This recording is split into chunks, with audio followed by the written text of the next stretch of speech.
what God has set up for us. I believe the stage is set, and I believe there's many of us indeed that will benefit from it, that God has prepared, to be able to be beneficiaries of the things that He has prepared for us at such a time as this. So I'm excited, and I believe God that awesome things shall be our portion in Jesus' name. Amen. I'm also particularly excited because we have 3 awesome speakers who are going to be sharing from their wealth of knowledge and experience of how they've moved thus far in their profession.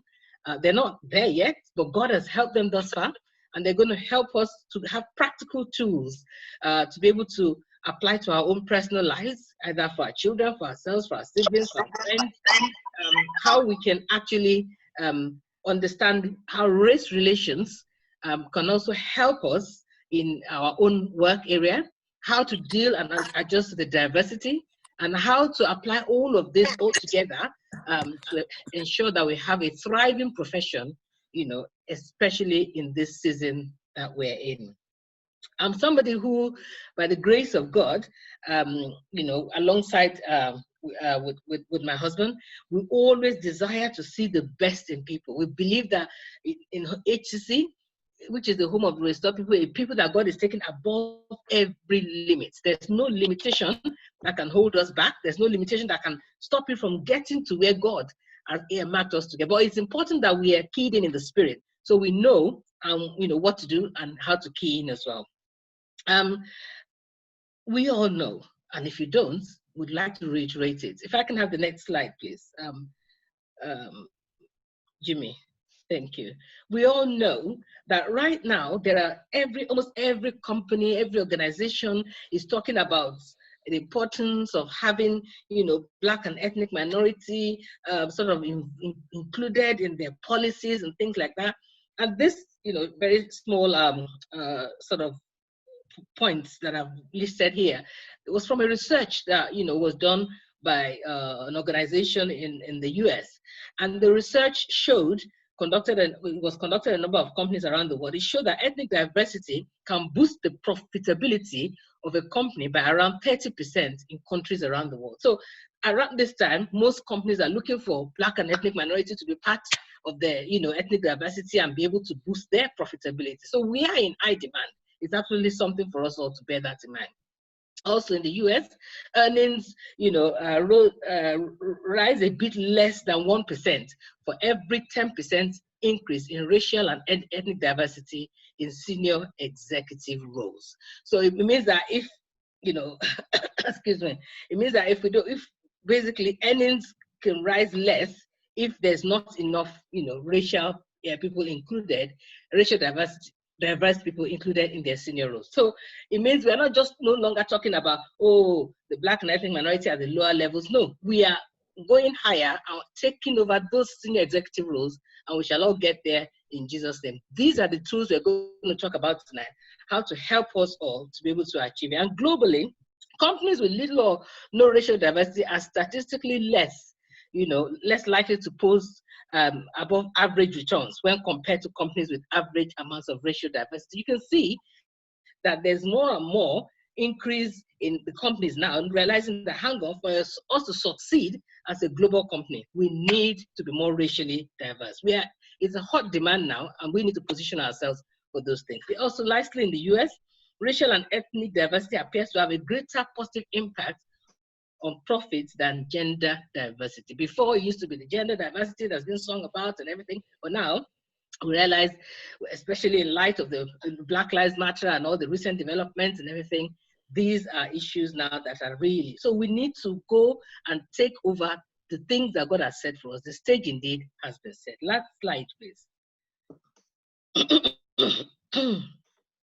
Why is this the case? It's believed that the ethnic and racial diversity brings about new ways of ideas of how people actually can bring different ways of doing things on board in the companies. You and I, we're gifted. God has graced us. We're like the sons of Issachar that understand the times and the seasons, so that these ideas that we bring on board can actually help companies to improve. Thinking. Also, such diversity has been shown to help all company employees think in more objective and factual ways. It means everybody that has to think, sort of wider. They're not just narrow perspective anymore. And then efficiency and productivity, as we've mentioned, it's been proven that more efficiency and productivity is happening. And this could be because different people of different backgrounds bring novel skill sets that allow the team members to work more efficiently at accomplishing a task. Lastly, more connections. The companies, global, international, want more connections. So we can imagine how people of different racial and ethnic backgrounds can help the company to connect its brand, services, and products to new or niche markets, which it otherwise would not have been able to get through. So these are some of the ideas that the speakers tonight will be breaking down, will be drilling down, will be helping us to know, please, the sky is not the limit. There is no limit for a child of God. Above all, the season that we're in, God has really opened it up for us. And I pray that as we all latch onto this, the Holy Spirit will deposit in us the things that we need to run with so that we can fully get to where He has planned for us. I will be sharing my own testimony later on, but I really want us to get started with this program. The first person tonight, by the grace of God, we have three speakers. We have Sister Bernadette Thompson, and she's the first person that's going to be speaking tonight. She's a Deputy Director, Inclusion, Wellbeing, and People Management. Benny is the Deputy Director in the, as I said, Inclusion, Wellbeing, and People Management Ministry of Housing, Communities, and Local Government, where she's responsible for driving and embedding a culture of inclusion and well-being while ensuring the department's workforce are fully engaged. So this is what she does for her daily sort of bread and butter. Bernadette joined the civil service in 1998 and has had a range of roles within the civil service across many government departments, including Ministry of Justice, Home Office, Treasury, and Cabinet Office. We are really blessed. Wherever you are, across the spectrum, she's got a wealth of experience to share with us. Bernadette is a notable diversity campaigner and public speaker. This is something she does in addition to her daily sort of paid job, working with leaders across the government to drive a culture of inclusion in the civil service and increase the pace on driving representation of Black ethnic and minority ethnic employees, particularly at more senior grades. That's a passion she has, and I thank God even for that.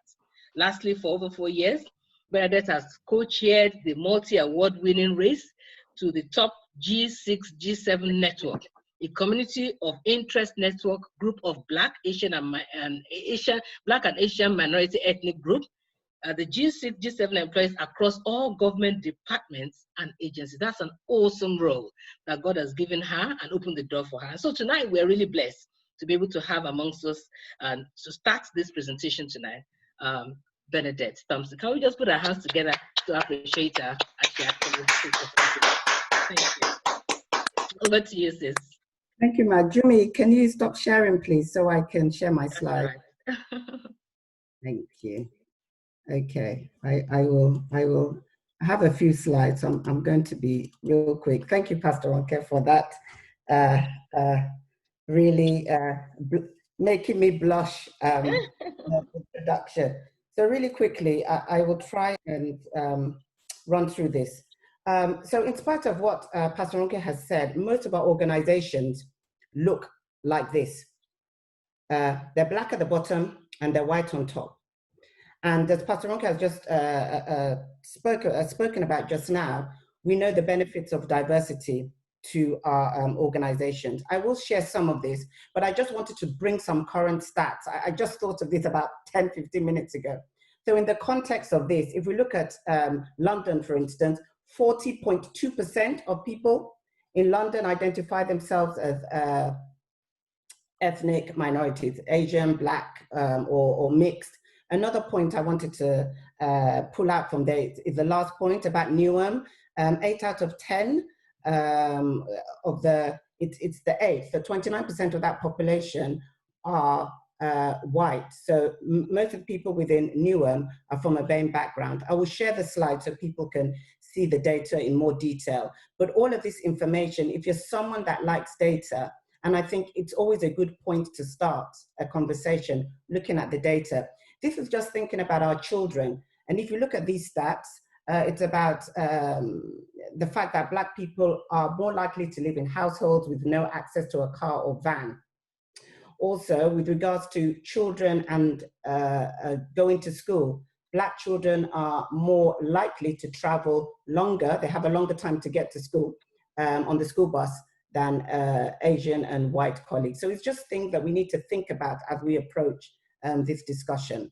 Again, looking at these facts and figures linked to ethnicity, 97.1% of male head teachers were white. 96.2% of all head teachers were white. So you kind of see the kind of what a culture and atmosphere we're operating in at the moment. Just looking at the civil service, we are the policymakers. We kind of write the policies that get passed through our parliament. If you think about this, 4.2% of the senior civil servants are from an Asian background. Only 1.3% of senior civil servants at SCS level are Black, and 91.9% of the senior civil service consist of white colleagues.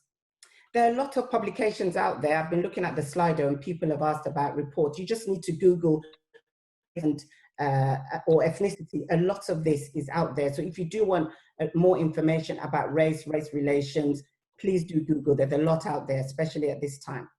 But one thing is exactly what Pastor Ronke said. We need to be in the boardroom where decisions are made and not in the corridors where consequences are felt. We need to be the people of influence. You can only influence change if you are in the boardroom making those decisions. So we really need to look, have our organizations looking like this, a bit of a latte. Less than the beginning, the image of the kind of Guinness glass you had in the beginning. We need to kind of make our organizations look like a latte. So I'll just quickly go through my journey and share some points of some of the ways that I have navigated the system and gotten to the position that I am on today. So this is a bit about me. For those of people that don't know me, I was born in the UK, but my parents are Nigerians, and I did spend most of my secondary school, actually, last bit of my primary school, secondary school and university in Nigeria. For those that don't know, I always feel that the future is our motivation, and anything that we do is to create a better future for us and for our children. But we have the past, and it's really important that we learn the lessons in the past. So this colorful picture is my journey, and I'm just going to pick out a few points along the way. So you can follow the arrows and it will kind of share my journey, but it's not about my journey today. What I want to point out are some of the aspects of my career in which I've navigated the system and developed some strategies to enable me to succeed to where I am today. So I'm going to point out the Legal Aid Agency. That was the first civil service organization that I started working in 1998. I worked in the debt operations, and one thing that struck me in that organization is that I just wanted to be the best that I could be. I didn't start at senior grade, I entered as an executive officer, but I came in the mindset that whatever I am good at, whatever I'm given to do, I will be the best. I used to be an athlete, so I'm very competitive. I always want to be the best that I can be. So I did this role for quite a while, and then there is something about being relevant. So doing your day job is not good enough. Because a lot of the time we compare ourselves, and sometimes actually compare our children to other people. You don't know what else they do. So I was in this organization for a while. I realized that, I wanted to do something else. I wanted to kind of segue into HR, and I'm cutting it really short. I had to pay for my own qualification. I asked whether they could pay for me, and they said, what does HR have to do with debt recovery? No, I'm not paying for you. No, go and pay for yourself. So I had to invest in my own development, in my own career. So I did that. But after doing that, the people survey, so every year we have a people survey that comes out that, we ask people across the organization, how do they feel the organization is doing? So the results came out in that particular year, and I looked at it and I'm like, oh my goodness, bullying and harassment is a problem. A lot of people within the organization reported bullying and harassment. So I looked at this. Remember, I'm in debt recovery. I'm not in HR. I looked at it and I'm like, I need to do something. I need to be relevant in this department. So I did some research, put together a training package, emailed my line manager's manager, That's one point there. I bypassed my line manager, who was a bit of a blocker. I went to his line manager and said, look, I want to put this on during my lunchtime. It's not going to affect my productivity. I just think that we need to tackle it as in this organization.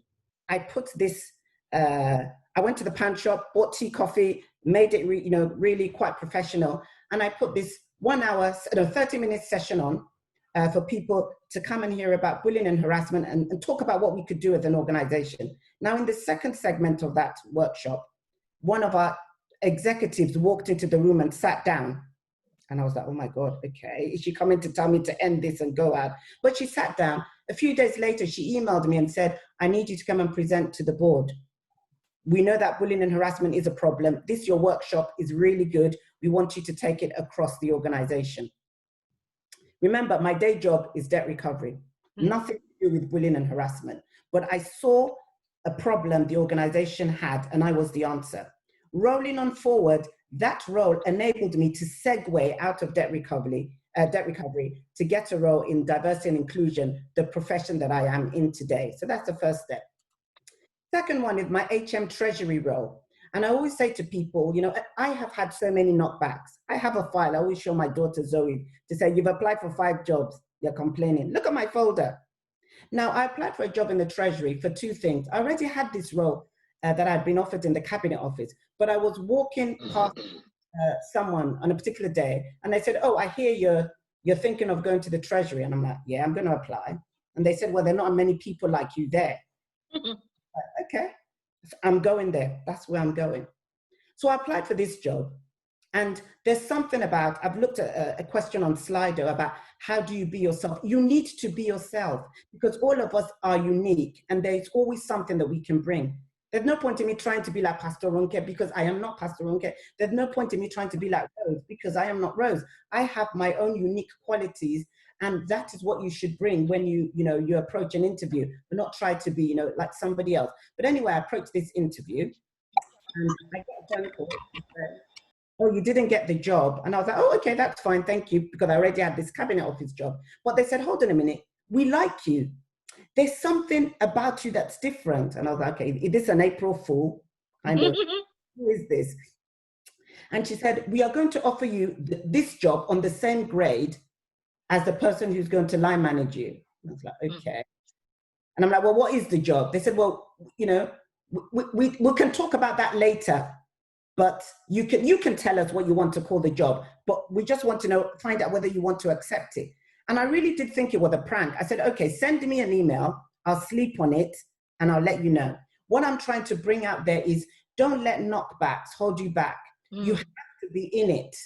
They saw something in me that they didn't see in the person they appointed. And they said, you know what, we're going to create that role there and then. The fourth area in my career I wanted to point out is opportunities. Opportunities will come your way.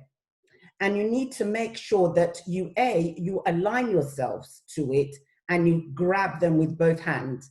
So I got asked, my co-chair of this network did all the hard work on the day of the launch.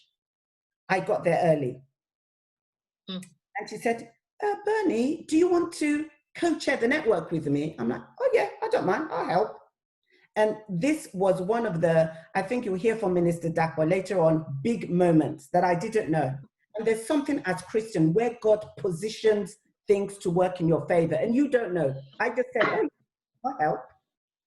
But this co-chair role has transformed my career because it has broadened my network and I have worked on my networking. The people that know me, and Rose is one of them who's here today, people that know me don't know that I am an introvert. I am an acting extrovert on most times. I love my own company. If I see you outside, I might just say one word as hello. I need to get to know you a bit more before I actually can have a really comfortable conversation. But that didn't work for me in the workplace. I realized that networking was one of the areas I needed to develop. I needed to broaden my network. When I looked at my top 10 people, they all looked like me, sounded like me, on the same grade at me. That didn't enable me. So being the co-chair of this network, I really harnessed it. I really used it as a tool to create my personal brand. So much so that when we talk about race across the civil service today, if they're going to make a decision, they will call me. They will ask for my opinion. If any permanent, so during this Black Lives Matter marches, I've been so busy because every permanent secretary is asking me, what do you think? What can we do? What are your lines? Can you, you know, and during this time, people have used the network to help me promote myself. I just see my face springing up in different places, Bernadette Thompson, because they're looking for that ethnic minority who is making a difference. And I just happen to have positioned myself by God's grace in that particular area. Moving on to my last, the department that I'm currently in now. And again, it's about who is in your network. So this role came to me in a really, you know, and this is where, you know, as Christians, we have favor. You know, and throughout my career, you know, if I go into the detail, things have always worked out for my good. But the other aspect is, you know, seest thou a man diligent in his business? I am diligent in my business. I am hardworking. I put the hours in. Now, I applied for a job. Again, I didn't get the job. But the day before, I had seen a permanent secretary so within my organization, I know all the senior leaders. I have spent time to read their biographies. I have spent time to find out where they have worked. I have spent time to understand them a bit more. I look for them across government. If I see them, I'm not shy. I go to them, I introduce myself, and I ask them to come and speak to my network members. So most of the permanent secretaries know me. Day before my interview, I met this permanent secretary. She had come to speak at our network, and I said, I'm really sorry, I have to go home, I've got an interview. And she said, let me know how you get on. Now, she might have just been polite. Well, I don't know. She said, let me know how you get on. So therefore, I did let her know how I got on. So I did say to her, I wrote to her to say, look, you asked me to let you know how I got on. I didn't get the job, but I'm on the reserve list. Now, if something comes up in your organization, can you, you know, let me know? And the rest is history. Within 2 months, I was in that organization as a senior civil servant. And that's where I am today. So what am I trying to say? There is something about, do we have racial disparities? Of course we do. But at a time like this, organizations want to respond to the Black Lives Matter movement. They want to hear from people of color. So there's something about what can you do within your organization to position yourself.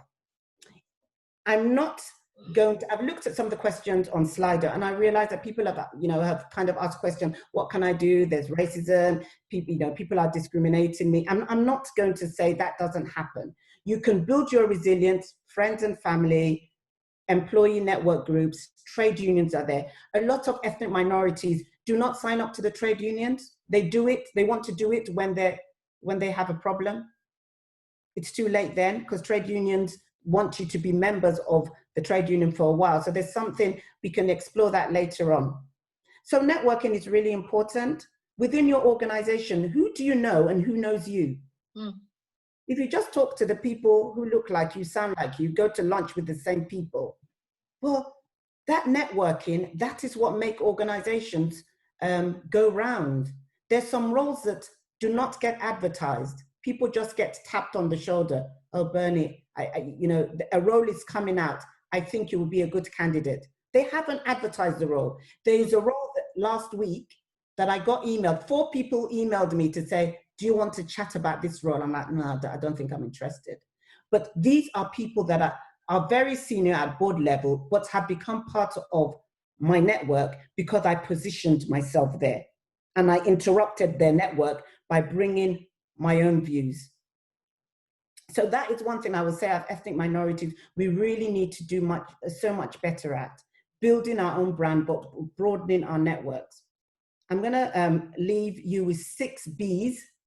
And these are the principles that I've lived and run my career by. Believe in yourself. There's no way anyone can believe in you if you don't believe in yourself.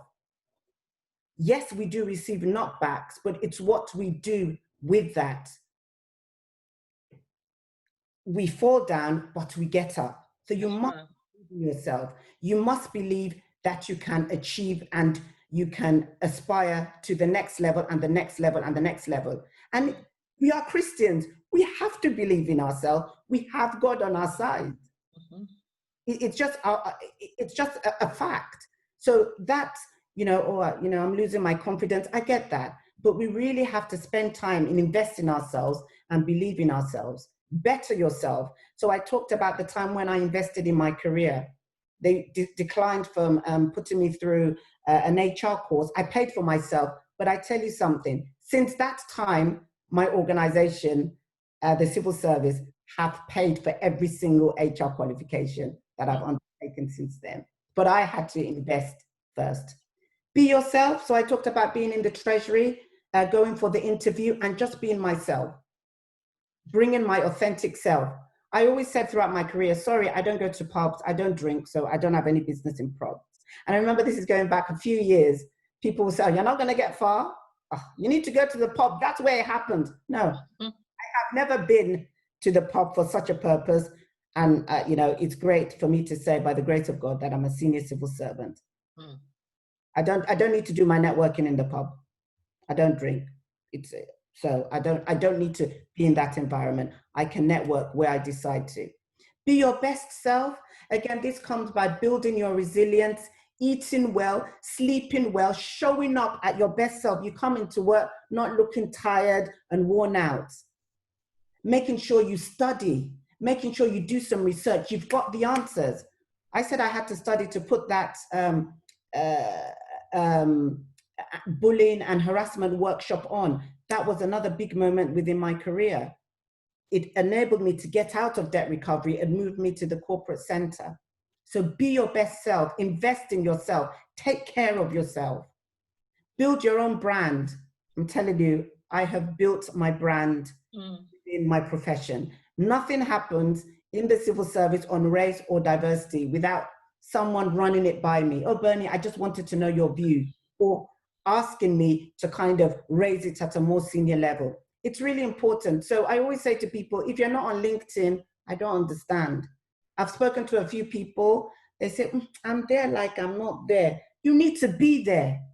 You need to build your brand. How will people, executives, so the day of CVs is kind of coming to an end, especially for the young people who are on this call. Executive searchers are looking for people on LinkedIn. They're tapping people up on LinkedIn. They're looking at what you're posting, what you're doing.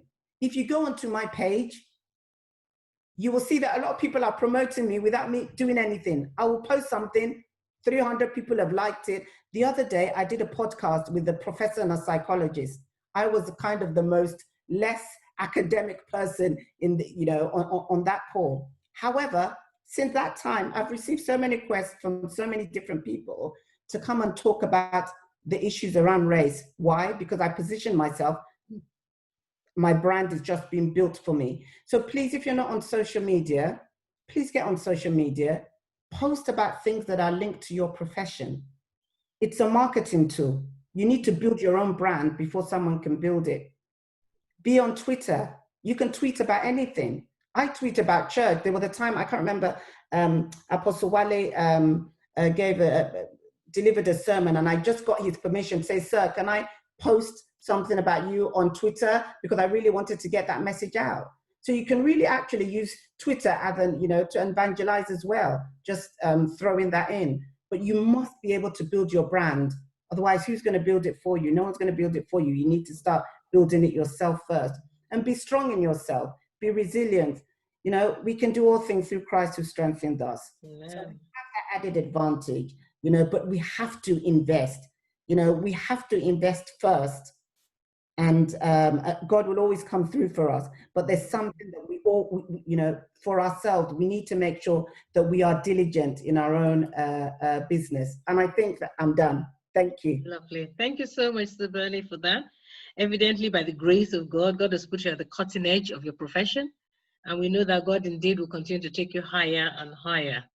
The second presenter tonight is none other than our in-house Minister Dapo. Mr. Dapo leads a team of engineers and technology.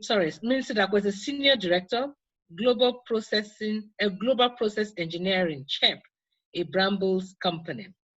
Mr. Dapo leads a team of engineers and technology scientists globally to innovate, design, develop, and roll out technology solutions across the company operations and for customers. As global head of engineering, Dapo is responsible for the company's technology, R&D fund, and the company's capital expenditure budget for technology solutions, which is in US dollars of over 150 million annually. Take a deep breath for that. CHEP, a Brambles company and a global leader in supply chain solutions. CHEP helps move more goals to more people in more places than any other organization on earth. Wow. It pallets, creates, and its pallets, I beg your pardon, its pallets, I've seen those pallets myself, its pallets, crates, and containers from the invisible backbone of the global supply chain and the world's biggest brand trust, and the world's biggest brands trust CHEP to help them transport their goods more efficiently and sustainably and safely. CHEP employs approximately 11,000 people and operates in approximately 60 countries globally. And we are really blessed to have a global leader amongst us here tonight to be able to share and challenge us and motivate us so that we can be able to draw from him and take certain things that we also can use to move higher. Can you welcome with me tonight, Mr. Dapo? Okay, God bless you, sir. Thank you very much, Mark. Hello, everybody. I hope you can see me. Let me try to share my screen. Sorry. Okay. And Sister Benny already did the hard work. Can you see my screen? So I'm only going to. Can you see my screen? Yes, we can see the screen. So Sister Benny already did the hard work, and well done to Sister Benny. So I'm only going to speak in the next for the next few minutes to use all of the points she's already mentioned to explain how the Lord has helped me to navigate my career so far. In the private sector, it's good that Sister Benny already spoke from the angle of the public sector, and I guess Rose will do the same. So I'm going to blend the two by talking from the angle of the private sector. Of course, I'm a Nigerian, born in Nigeria, grew up in Nigeria. You have the Union Jack flag there because the Queen gladly gave me a passport in addition to my Nigerian passport. But everywhere I go around the world, I tell everybody I am a Nigerian. Anyway, my accent tells everybody I'm a Nigerian. At the bottom left, you see here what Aristotle said many years ago. And I'm going to refer to that a lot. We are what we repeatedly do. Excellence then is not an act, but a habit. Okay. And what I've decided to do, and I'm very sorry for my very busy slide, I'm only going to talk about 4 or 5 big moments in my career life that brought me by His grace to the position I am at today. And like Pastor Ronke already mentioned, we are still going higher in Jesus' name. So yeah, despite the skin color and despite all of the challenges that I went through, those big moments somehow positioned me to be able to capitalize on opportunities. And I do hope that when I share them with you, you will pick 1 or 2 things that you can use for yourself as well. Of course, you can see at the top left corner that there's a picture of a typical place in Lagos, just to show that I was born and grew up in Lagos. And I'm an engineer by profession from University of Lagos.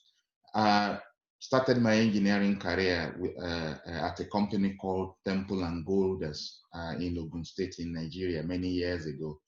I think for me, the first big moment I want to talk about, I will link it to what happened at Temple and Golders over the 3 years I did with them before I joined P&G.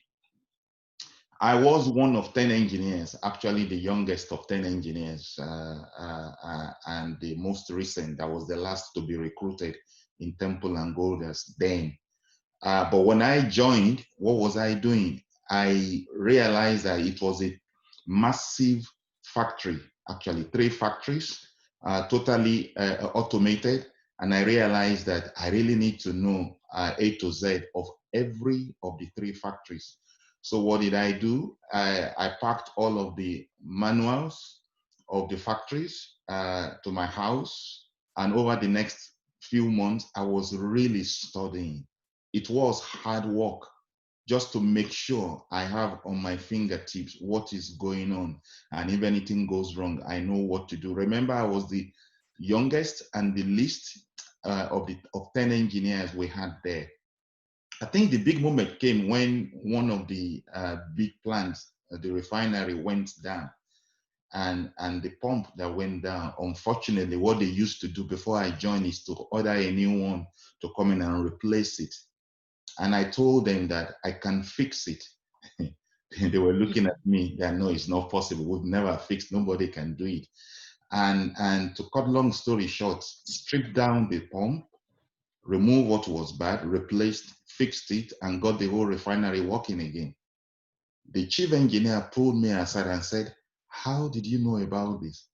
And I said, "I've been studying the manuals for the last few months. Hard work behind the scene." And that's what I refer to here as mastering the fundamentals. You need to master the fundamentals of what you do. You need to be a problem solver. So over time, there were situations like that nobody will know how to repair anything in any of the plants. And it's me that will step in because of the hard work I've put in to study behind the scene, to go in there and start fixing things for them. And suddenly, from being the least engineer, I was made immediately to be the deputy chief engineer in the plant within a year of joining. Okay, so that was my first big moment. The second big moment is how I joined P&G, because that was really the big step that launched my career forward and brought me abroad. Of course, P&G came to Nigeria in 1992.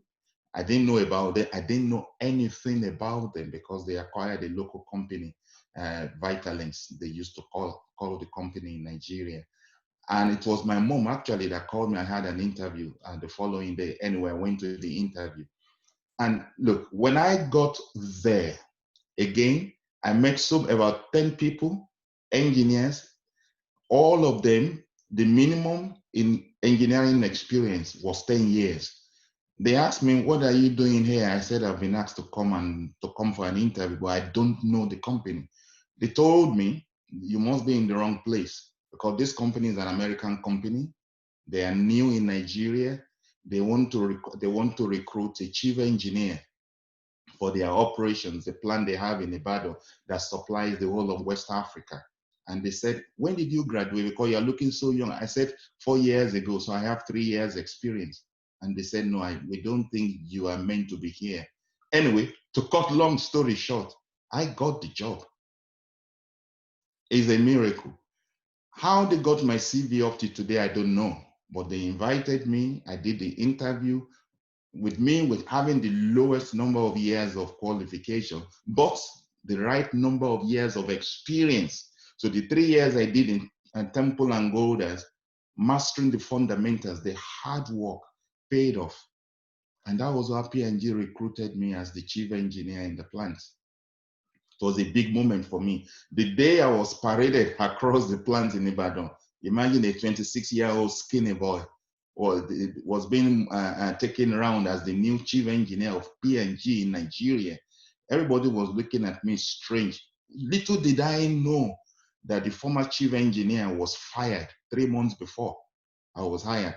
Why? Due to lack of performance. And they were thinking, how will I perform?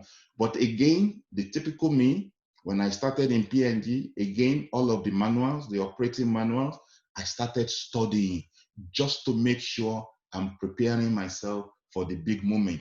And a big moment did come. I won't go through the details, where there was something that needed to be done in the plant. None of my technicians was around, and I stepped in myself and I sorted it out. And they were like, oh, wow, okay, I think this guy is different.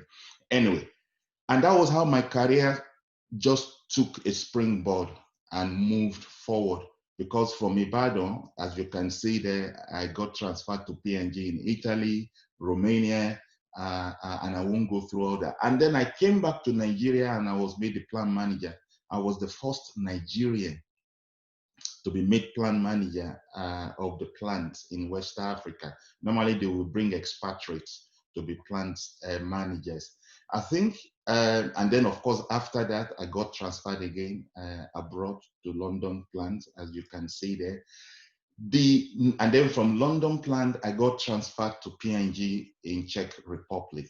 Now, my next big moment I want to talk about, okay, and you can see there where at the middle left that I said when I decided to leave P&G to join the current company that I'm working for now. Another big moment in my career life, because of course after I've been working in different countries for P&G, we felt it's time to come back to the UK.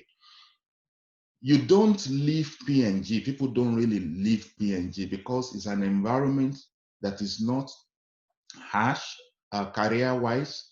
They believe in people, they navigate your career for you.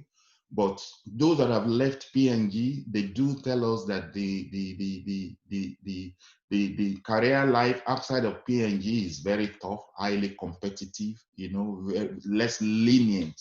Like in P&G, but I knew that's the environment I need to go to, because I was clear I need to leave P&G. And what did I do? That brings me to the next big moment I want to talk about.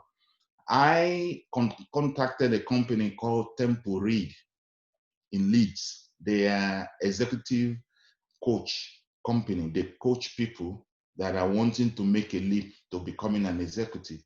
Contacted them, paid, if I remember then, £3,000, and over a 3-year period to really coach me and guide my career as I move away from P&G into the wider business market.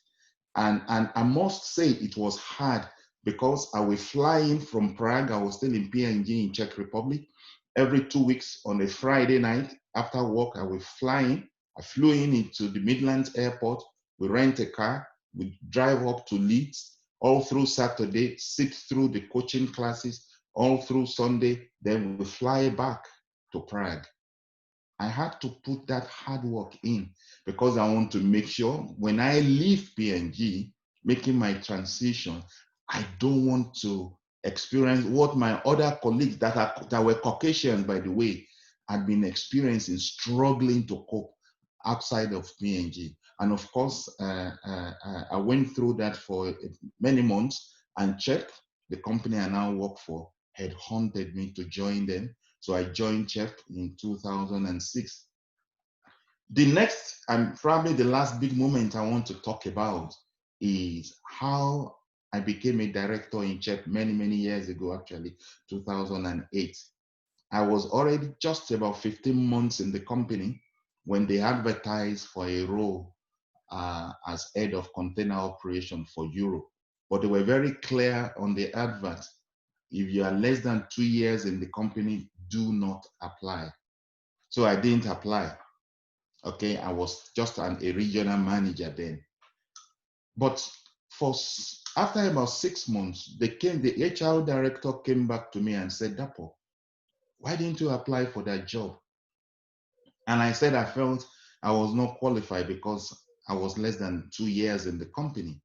And the man said, you know, everybody that applied, that we interviewed, did not meet the requirement of the role.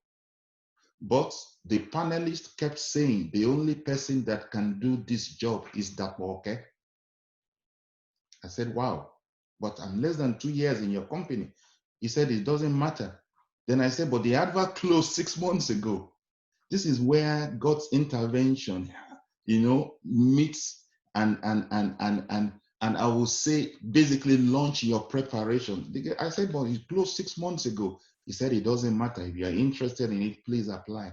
Anyway, I did apply. They interviewed me and I was given the job. It stunned everybody. I was given the job. And that was how I became a director in the company, managing their container operations across Europe.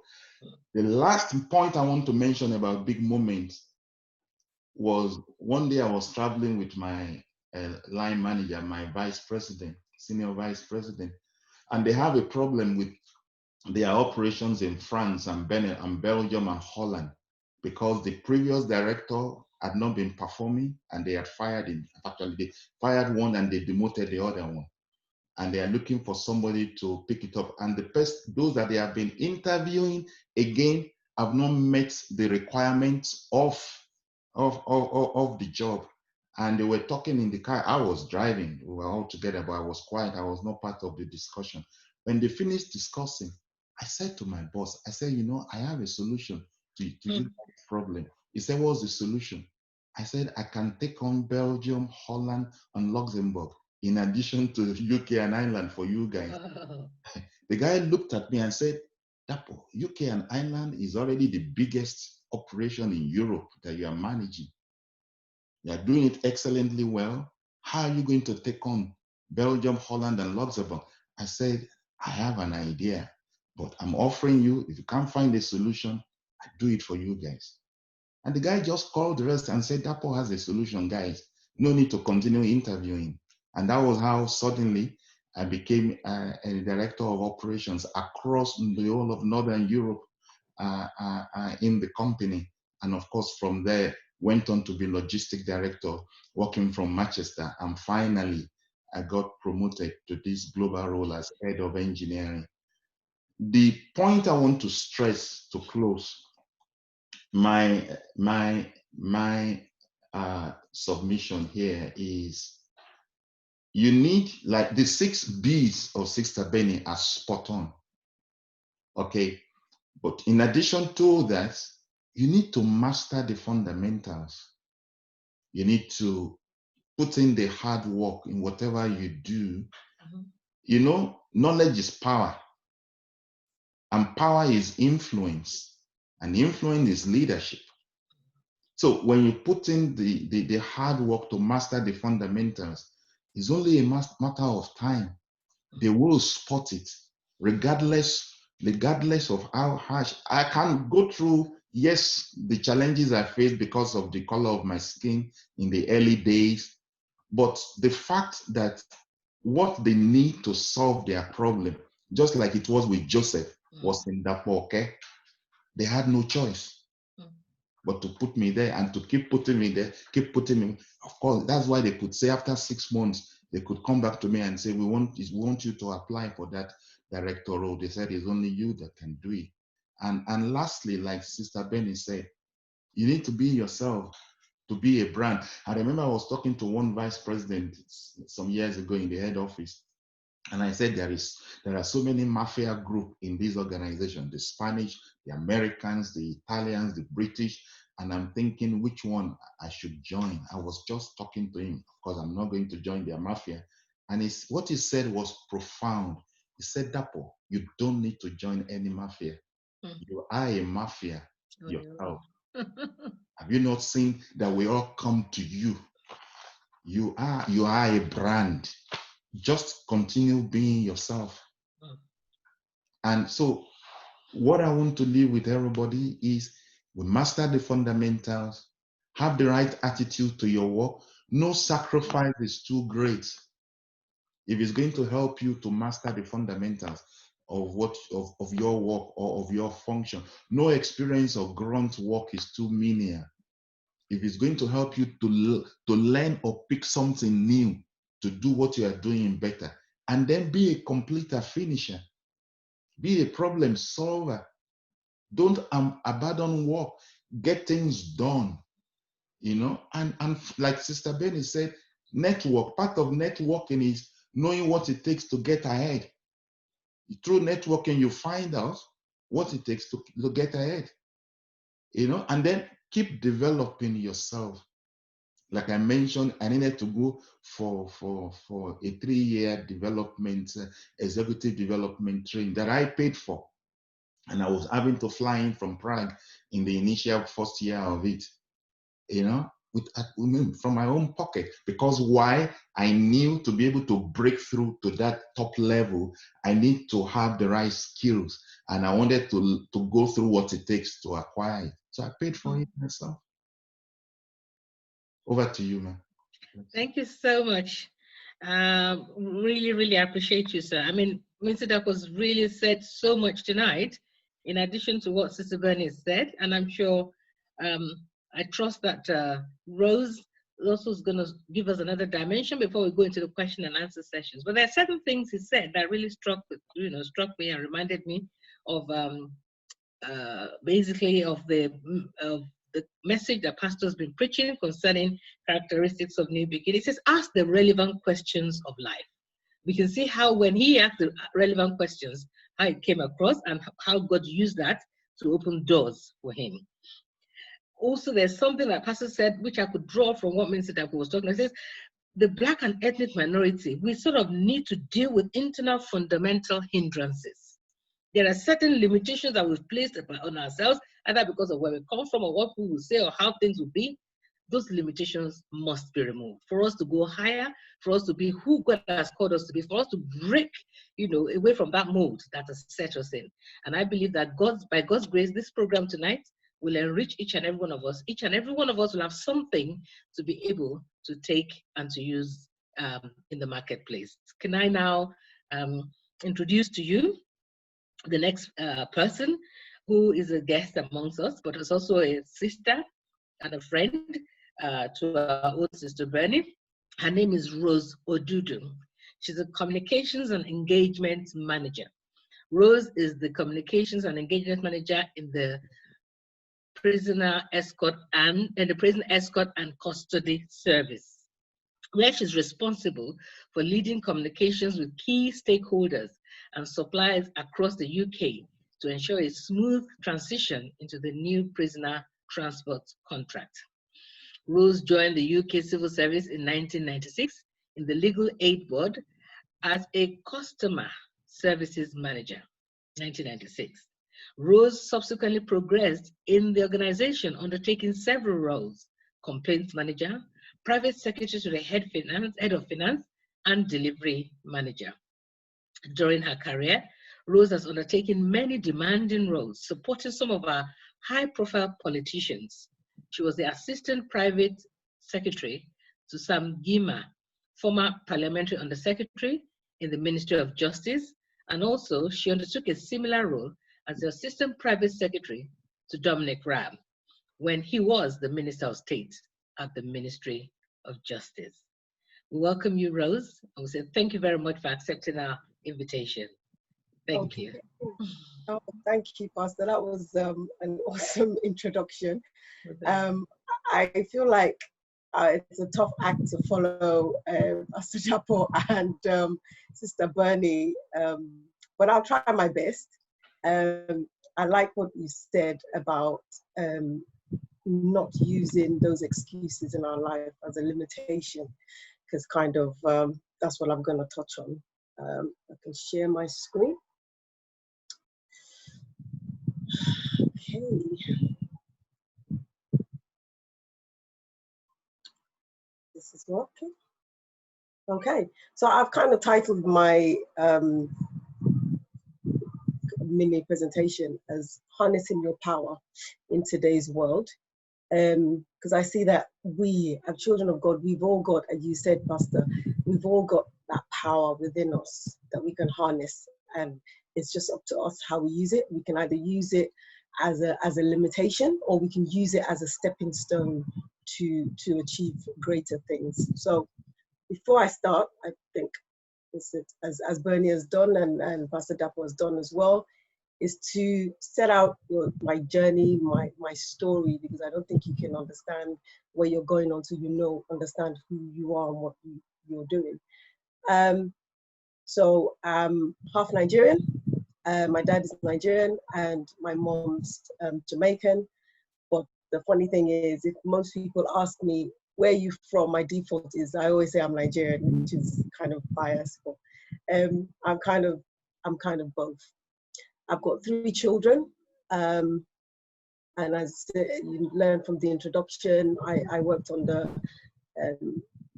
Sam Jima and Dominic Raab in the private office, which is in itself was a very challenging role. But I'll pick out some of the things from that picture that you can tell that I'm not a person to shy away from challenge.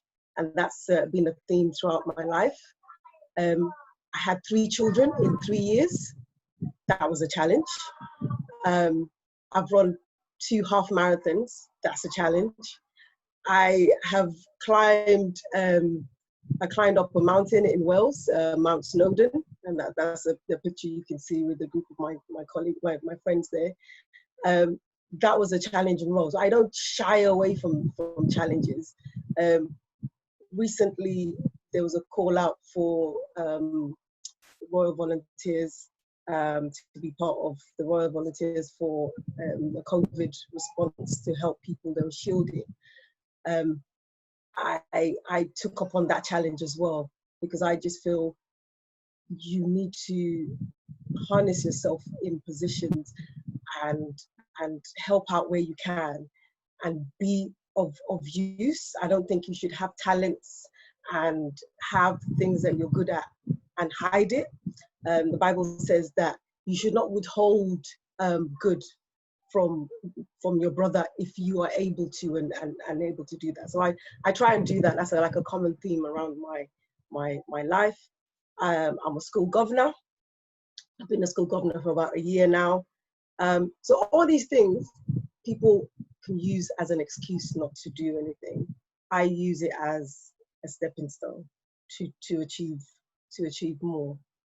I think one of the greatest things, or one of the things that stick out in my career journey, is working in private office. Now, when I started working in private office, it was about 4 or 5 years ago.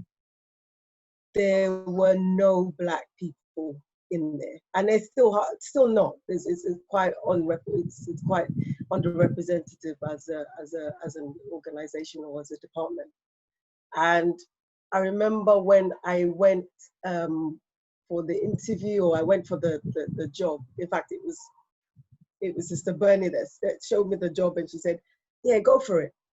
And I said, "Go for it. Why? I don't know anything about private office. I don't know anybody there. I don't know anything about this. I don't know what policy does. I don't know what ministers do. Why do I want to go into such a place?" And she said something. She said, "Just do it. You know, you have to be in it to win it. Just do it." And I went for it, and I got the job. And I remember people asking me, because to get into places like that, you normally have to know somebody in there. And I remember people asking me, "Who did you know there? How did you get in? What did you say?" And I just said, "You know what? I just prepared and I got in. I don't know how I did." But one thing that stuck with me when I got in there was the sense of responsibility that stood on my shoulder. And that's something, unfortunately, as an ethnic minority person, as a Black female, you are going to stand out wherever you are. And I tell that to my children all the time. Wherever you are in your journey, you will stand out as a Black person. So you've got to make yourself kind of visible for the right reasons. Don't give people those normal stereotype excuses to say, "Oh, see, this is why we don't let Black people come, because they're lazy, or they're always late." Or, you know, being a white person showing up to a meeting late, it's not going to be so visible. It's not going to be so relevant because nobody will notice. If I'm the only Black person, if I'm late for a meeting, even if it be at 5 minutes, no matter what it is, I will stick out like a sore thumb. And I remember trying to blend in, and I think Bernie mentioned in about going to the pub or whatever it is. You don't have to do that to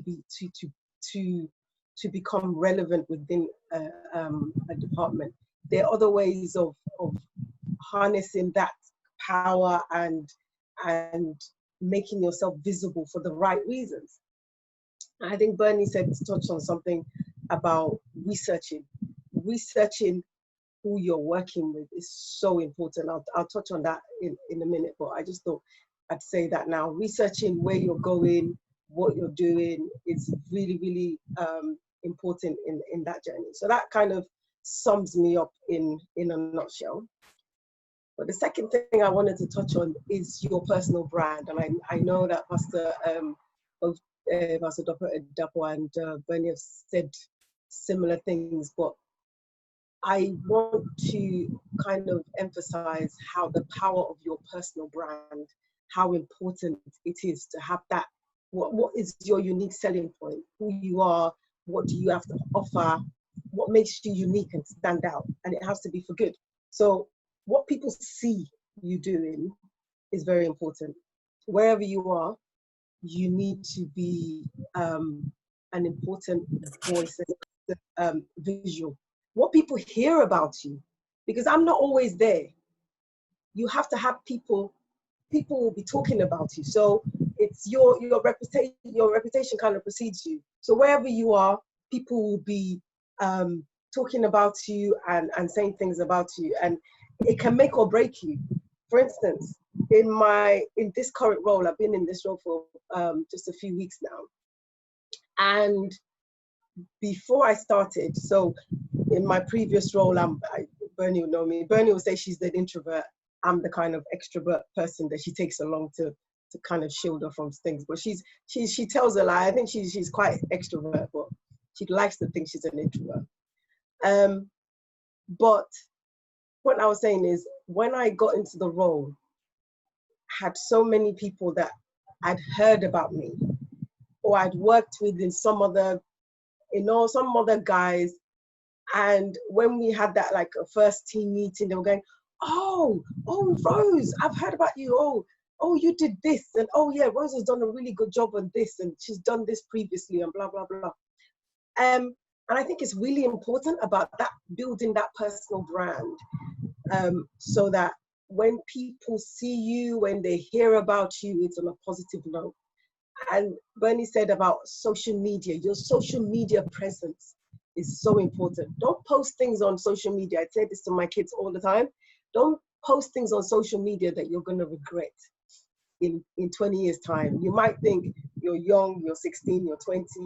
Nobody knows. It's on Snapchat. Everything. Your internet, your electronic, your footprint is there for life. Even if when you delete things, you don't know who's done a screen grab of your profile or anything. There's so many people that people have seen me or seen a picture of me somewhere, whatever. If I was now, but thankfully it's for something positive. If I was doing something negative, then it would reflect negatively on me. And also part of your personal brand, I think you need to develop, almost like, you know, when a company is developing, when you're developing a company, you develop a mission statement. You need to develop a mission statement for yourself. Who am I? What do I represent? What makes me me? And this is kind of what I developed for myself. And it just says, I am Rose Odudu, and my strengths are being organized, professional, and resilient. If I say that to myself every day, I'm gonna try and I'm gonna start living it. So I'm organized, I'm professional, I'm resilient, and that's who I am. I'm passionate about education and helping others. My core values are mutual respect of people. I demonstrate this by being my authentic self and getting involved with projects that support my passion. That's who I am. So in the previous slide, I talked about I'm a school governor. that's reflected in my personal statement. I an NHS responder volunteer. I support people. I'm always there. I'm networking. That is reflective in my personal statement. So I think as you go along in life, you need to have that personal brand, personal statement in your mind to say, who am I? You know, I am a child of God. I am this. You have to kind of confess it all the time that this is who I stand for.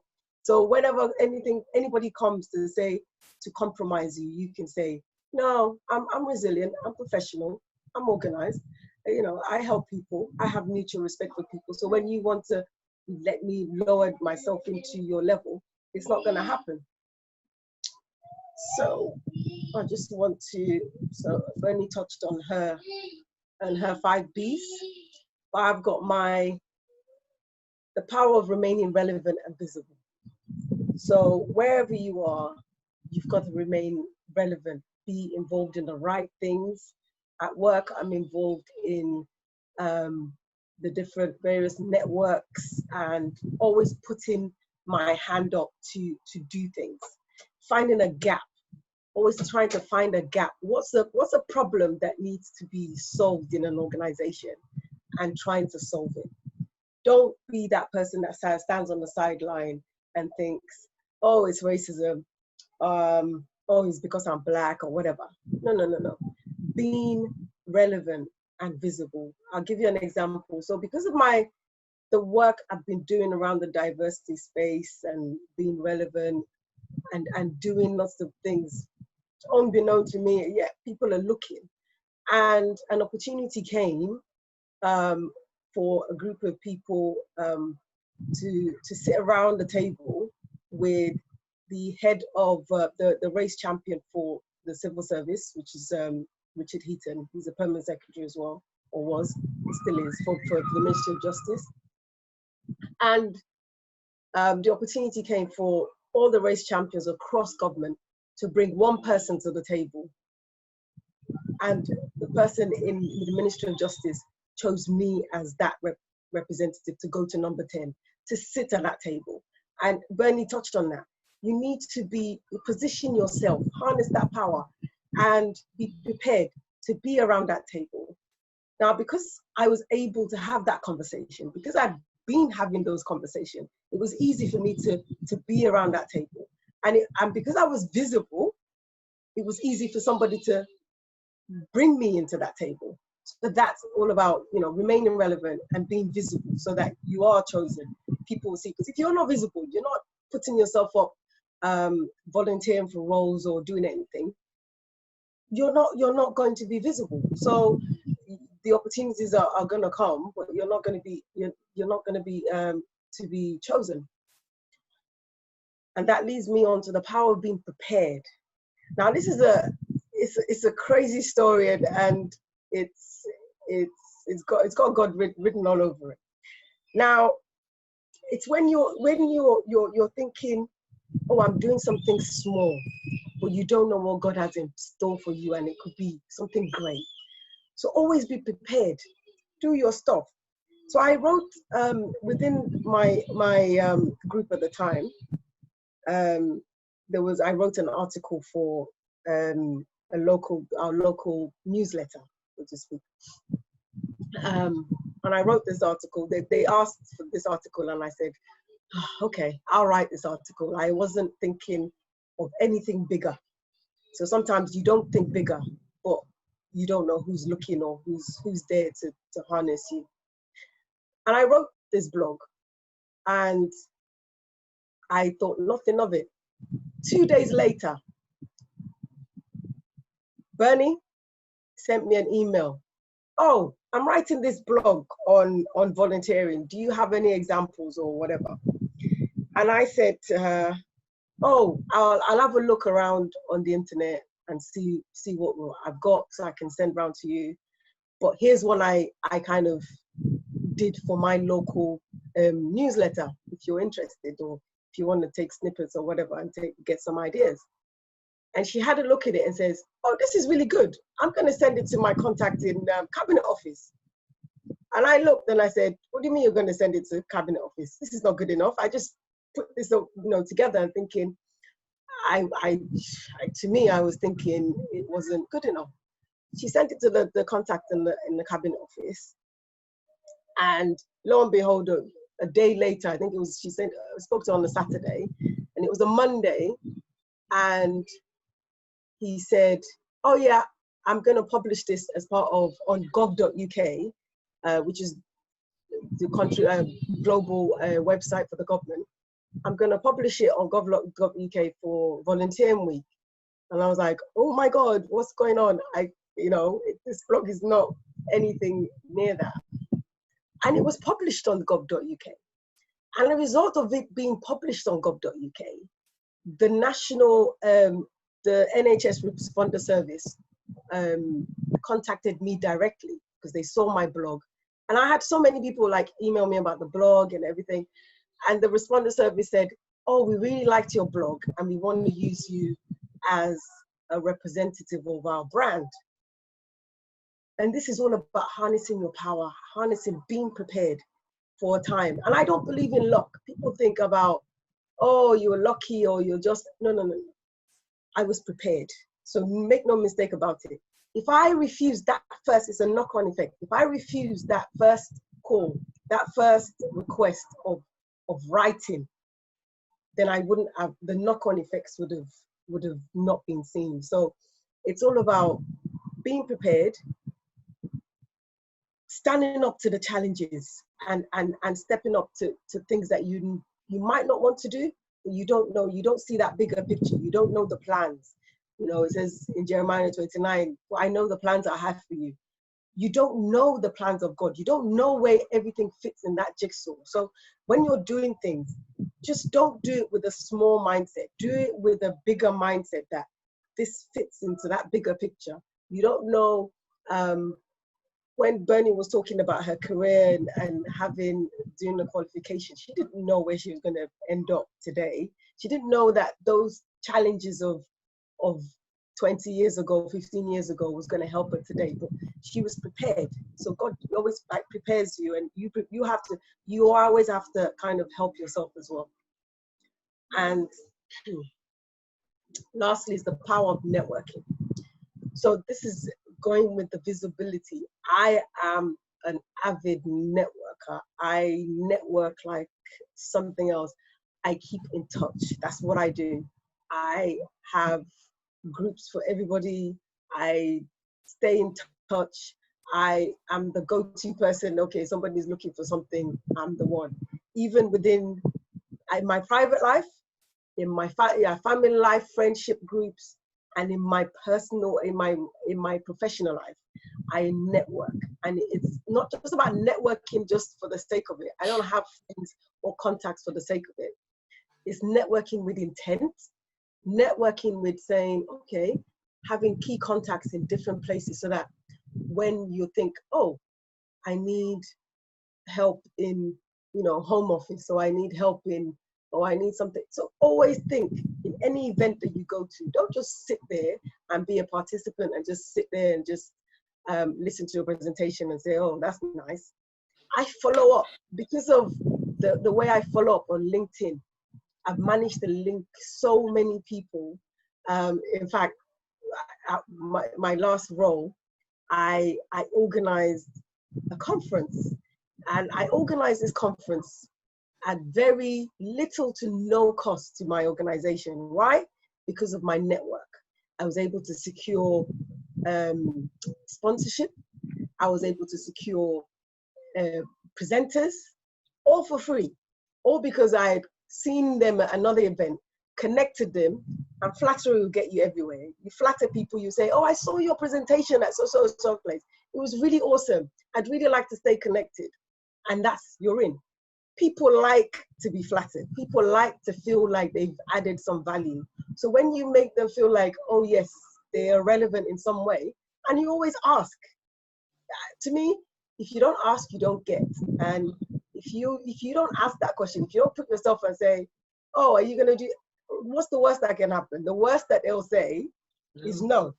So I always ask, and they will say, "Oh, Rose, how did you get them to, you know, sponsor the whole thing and pay for the food and drinks?" And I just say, I asked, and I asked nicely, because some people don't know how to ask nicely. So I asked, and I asked nicely. So yeah, so those are my 3 things about being relevant and visible, being prepared, and networking. But alongside is like the next steps is in everything you do. You see that big circle? That's where the magic happens. That little circle is your comfort zone. If you remain in your comfort zone, you get nowhere. The magic always happens when you push yourself. You always think, I did 2 marathons. And I was like, if I stayed in my comfort zone, I would just be like walking maybe 1 mile. That was my comfort zone, walking 1 mile. I never knew I'd be walking however many miles, you know, half marathon is, or climbing up a mountain. I pushed myself. It wasn't easy. I pushed myself to go out of my comfort zone to work in private office with ministers when nobody had done it. But that happened, and I've made contacts and I've made friendships. I can walk. The other day I bumped into Sam Jima. He still remembers my name. If I bump into Dominic Rob, he still remembers who I am. Our permanent secretary, he sees me on the corridor. He knows me by name. So it's like pushing yourself out of your comfort zone, doing things that you're not comfortable with. And that's where the magic will happen. So I hope I haven't rambled too much, and I hope that's been useful to everybody. That's Great. it. Thank you so much, Rose. That was really, really helpful and, you know, very inspiring listening to you. I know you could go on, and there's still so much more that you could talk about, but we'll obviously deal with it in questions. Yeah. But, you know, it's here again, we're repeating, we're hearing again, I hate using the word repeating, it's being reiterated again that we should ask the right questions, and we can't, you know, we've got nothing to lose. It's important for us to go for it. I think 2 other things I want to bring out from Rose's presentation as well. It's about branding yourself. You know, it's important for us to know that 1 Peter 2 verse 9 tells us that you are a chosen generation, a royal priesthood, a holy nation, his own special people, that you may proclaim the praises of him who called you out of darkness into his marvelous light. You know, in that particular scripture, which you can personalize, you can actually brand yourself. Which one is your strength? Which one is God's, you know, calling you to or drawing you into? Ensure that you see yourself as God sees you. You are chosen, you are royal, you are special, you are unique. There's no to you. No other person has your fingerprints. And the things you can do, I can't do. The things I can do, you can't do. So don't try to be someone else. Be who God has called you to be. And the Lord will lift you high. Lastly, another thing that Rose brought up in her presentation, which is also very good and useful, is who are those that you have in your circle of influence? Who are your close associates? As you can see, she and Bernie tend to bounce back on each other, and they're actually, you know, one would chase 1,000, 2 would chase 10,000. You can see that they're, you know, going higher, and sky is not the limit for where God is going to take them. Before you start sort of going closer and, you know, deeper in relationship with people, ensure it's someone you can add to and someone that can add to you.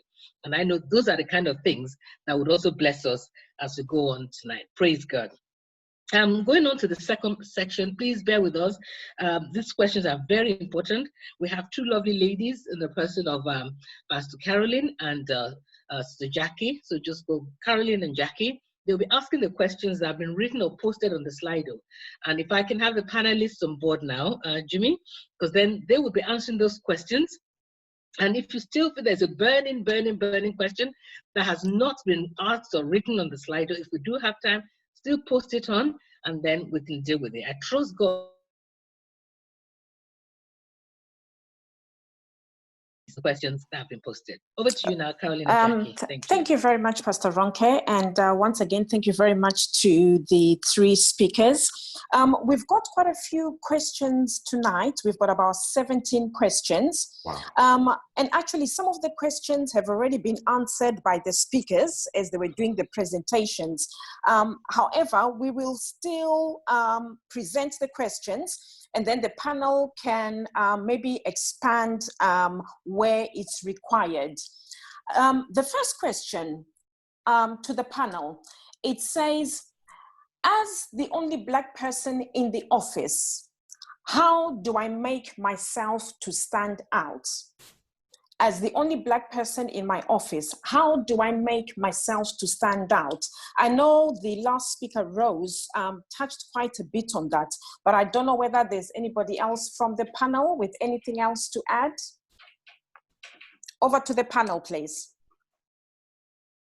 I don't mind. Okay, when are you saying it? Perhaps we should have a way of showing if we're going to answer the question, just raise up your hand so we know who's going to go for it first. Thank you. Go on, you go.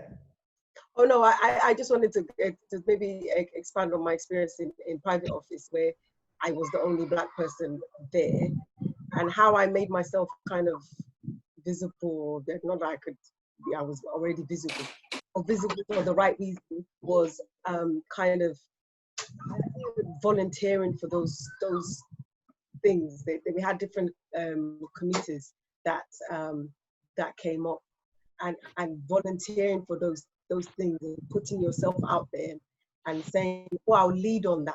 I don't mind leading on this," and doing the lunch and learns or whatever it is. Just trying to not just be on the sideline all the time, and putting yourself out there. I think for me. Sorry, but thank you. Let me just Thank you. Let me just add to that. I think what I will add also is in a group setting, whether it's a meeting or wherever people are gathered together in the office in a formal way, you're already visible, but don't be the type that will be quiet. You need to contribute. You have something to say. You need to tell yourself, I am wonderfully and fearfully made. There is something in me I must also say in this setting, at the meeting, whatever the meeting is, as my contribution. Don't be quiet. It's another way to make yourself visible, in addition to being already visible anyway. Thank you for that. Thank you. Sorry, can I barge in, please, Jackie and yes, Professor Caroline? If you know that the questions that come up, that it's been dealt with by the panelists, can we go for the ones that have not been dealt with first? And then if we have time, then, you know, we could possibly go over them.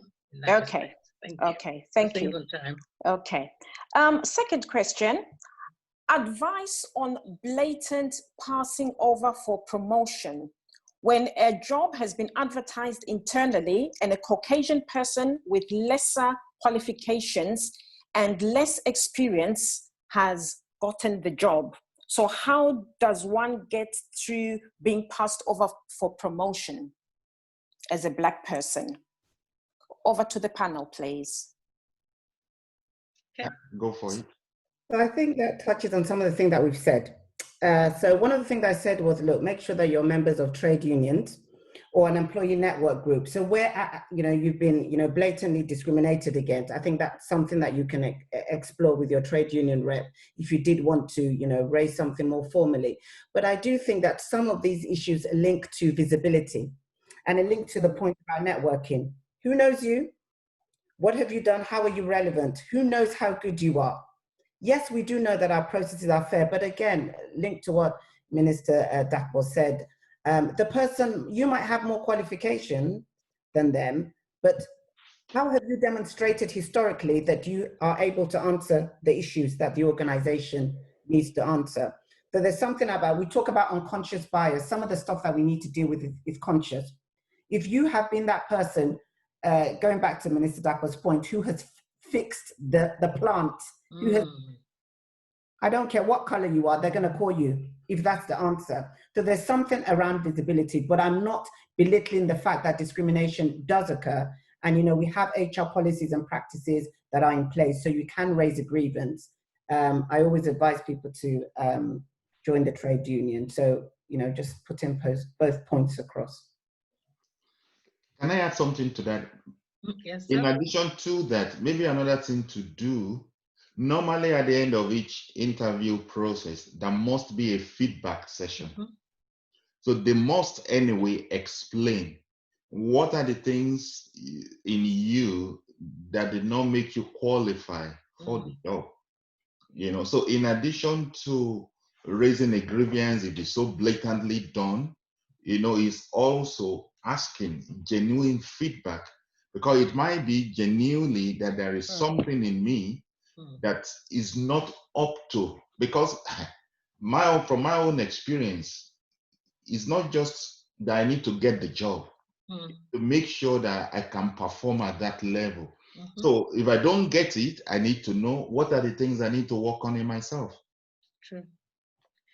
Can I just say something which is slightly, from the other side of the coin? And I'm going back almost 25 years now, way, way before Black Lives Matters and that. I was on a sort of high level, sort of top grade senior nurse post in the general practice, fitted in for someone who's on maternity. And because they wanted me and they wanted to keep me, because the lady on the maternity had decided she wasn't going to come back. I'm not saying that these things do not happen, because it's happened to me. That's why I'm letting you know. I was told that the interview would happen. I was sat down and they relayed everything that was going to happen at the interview to me, because they had to have equal opportunities. They invited 5 other people who had applied, but they already knew who their candidate was going to be. So these things happen.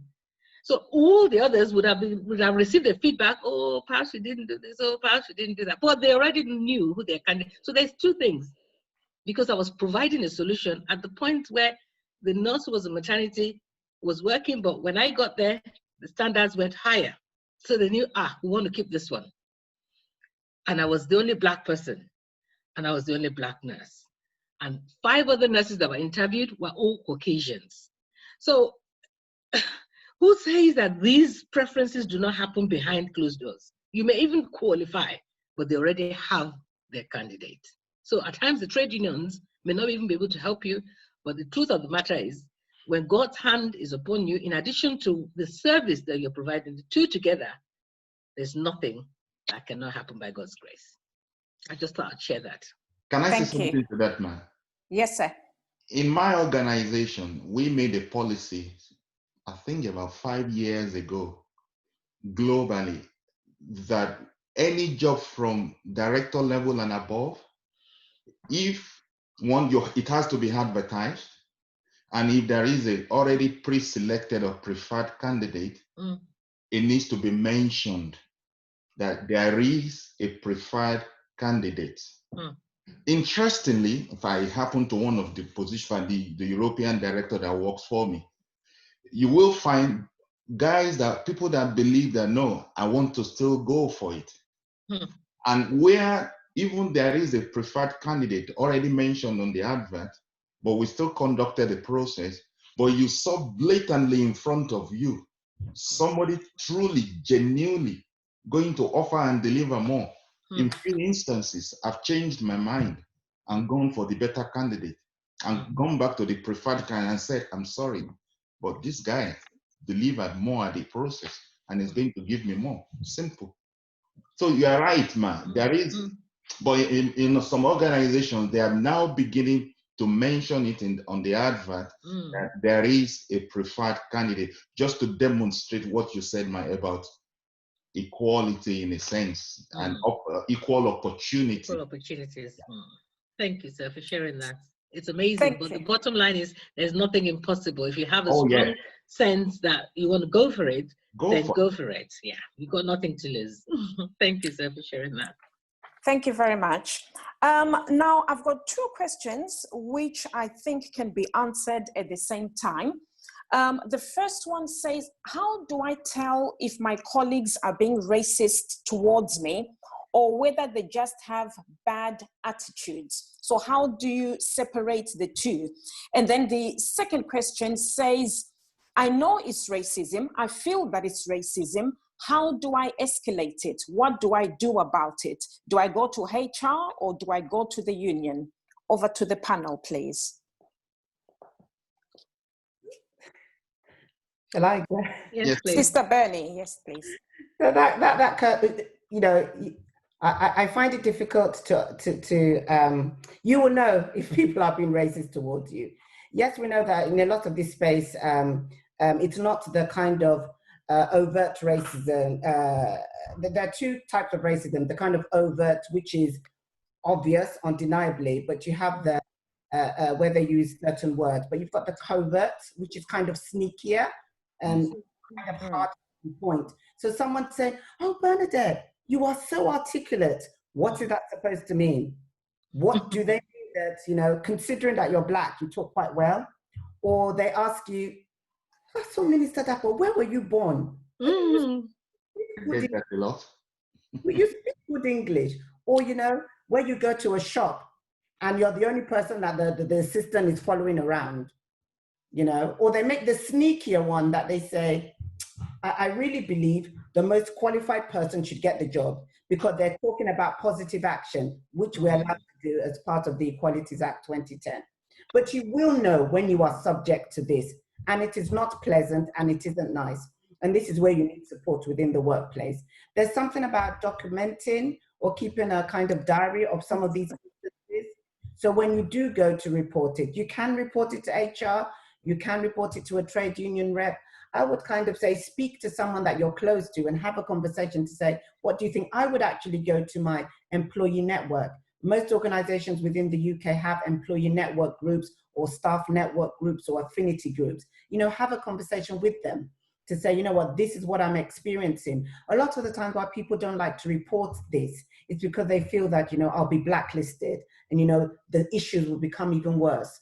But the power of employee network groups mean the employee chair, like someone like myself, can go to the most senior person within the organization to say, people within my network are being subjected to that. So I've kind of covered the person and I'm dealing with the issue to say, I need you to go and do some digging. So there are different ways that you can find support. I would say you need to report it, but have document some of the things so that you have the evidence to actually demonstrate that you've been discriminated against or people are being racist towards you. But don't suffer in silence, report it. Thank you very much for that, Sister Bernie. Thank you. Now, I've got another question here, which is slightly similar to that of it, but it's got a slightly different connotation. So I'll just read it. It says, how can I avoid losing my identity? So that's what I want to harp in on for that question. How can I avoid losing my identity as a Black African person when working amongst people who are not Black or African? So I think this person is talking more of identity and how can they avoid losing that. So I just thought I should put that to the panel. Thank you. I see Sister Bernie smiling. I don't know if Rose wants to go with that or if Sister Bernie wants to go with that. I was going to say Minister Dapo should take that one, but I think... Let Minister Dapo take that one. Okay. You've been nominated, sir. Okay, that's fine. I think we said it already. One is be yourself. So what is your identity? I hope you are not referring to your skin color. Because that is not your identity. Your identity is yourself, the person you are. And that is what they should know you for, and they should know about you, because they are being themselves anyway. Anywhere I am, they know I'm myself. They tell me that when I laugh, I really laugh. And when I smile, they tell me it's a big smile, you know. So be yourself. And I get it, you are right, that when you look around, when I go to conferences, and I come in global conferences and I suddenly realize that I'm the only colored person that walks into the room and all eyes on, I just say to myself, be yourself. I reiterate that to myself a lot, be yourself. So you need to know whom you are and just stick to it. I like what Rose said, reiterate that to yourself. I speak to my, nothing is wrong with me, by the way. I speak to myself in the mirror once a while. My role is to reinforce me. Bible says I am wonderfully and fearfully made. That's right. That's right. Yeah. Thank you. Thank you for that. Any other comeback from the panel? Okay.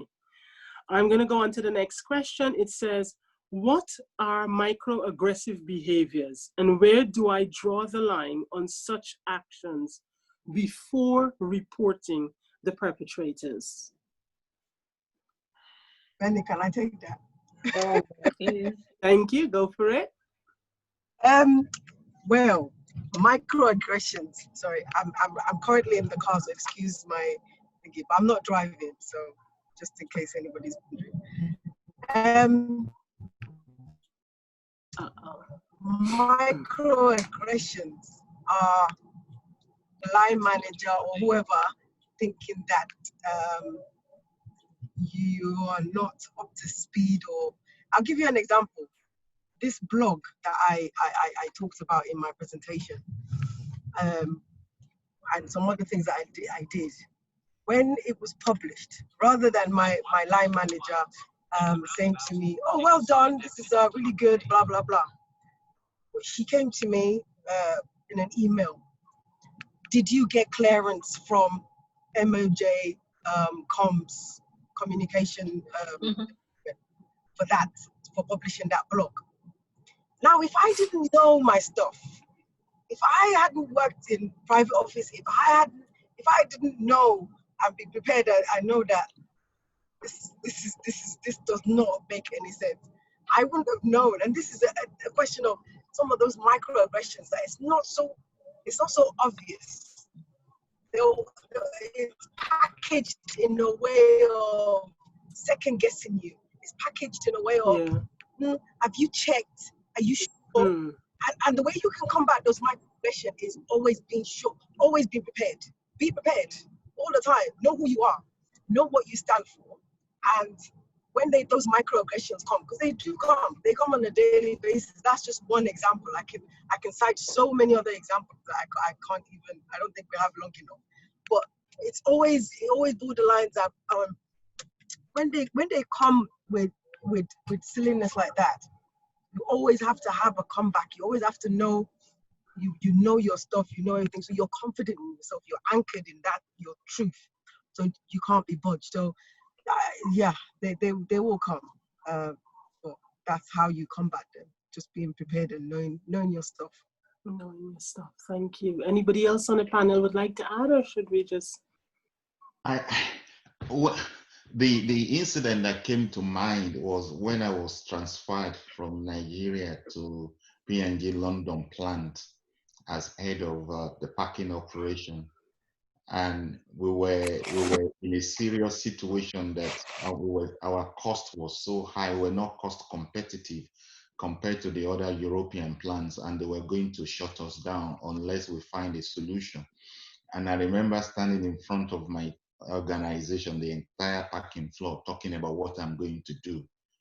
And wow, I think it was a mixed emotion of this black guy, because I like the way my line manager said it to me afterwards, because he was Italian. Remember, the British colonized Africa, and now they have this black guy standing in front of them as their boss, and now telling them what is going to change. They really had a go at me.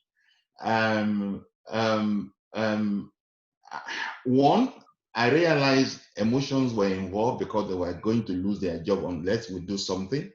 Okay, it's just, I remember one of the things they said was, how can you, this small boy that came from Africa, now want to do in 1 year what others, it took 5 years for them to turn around?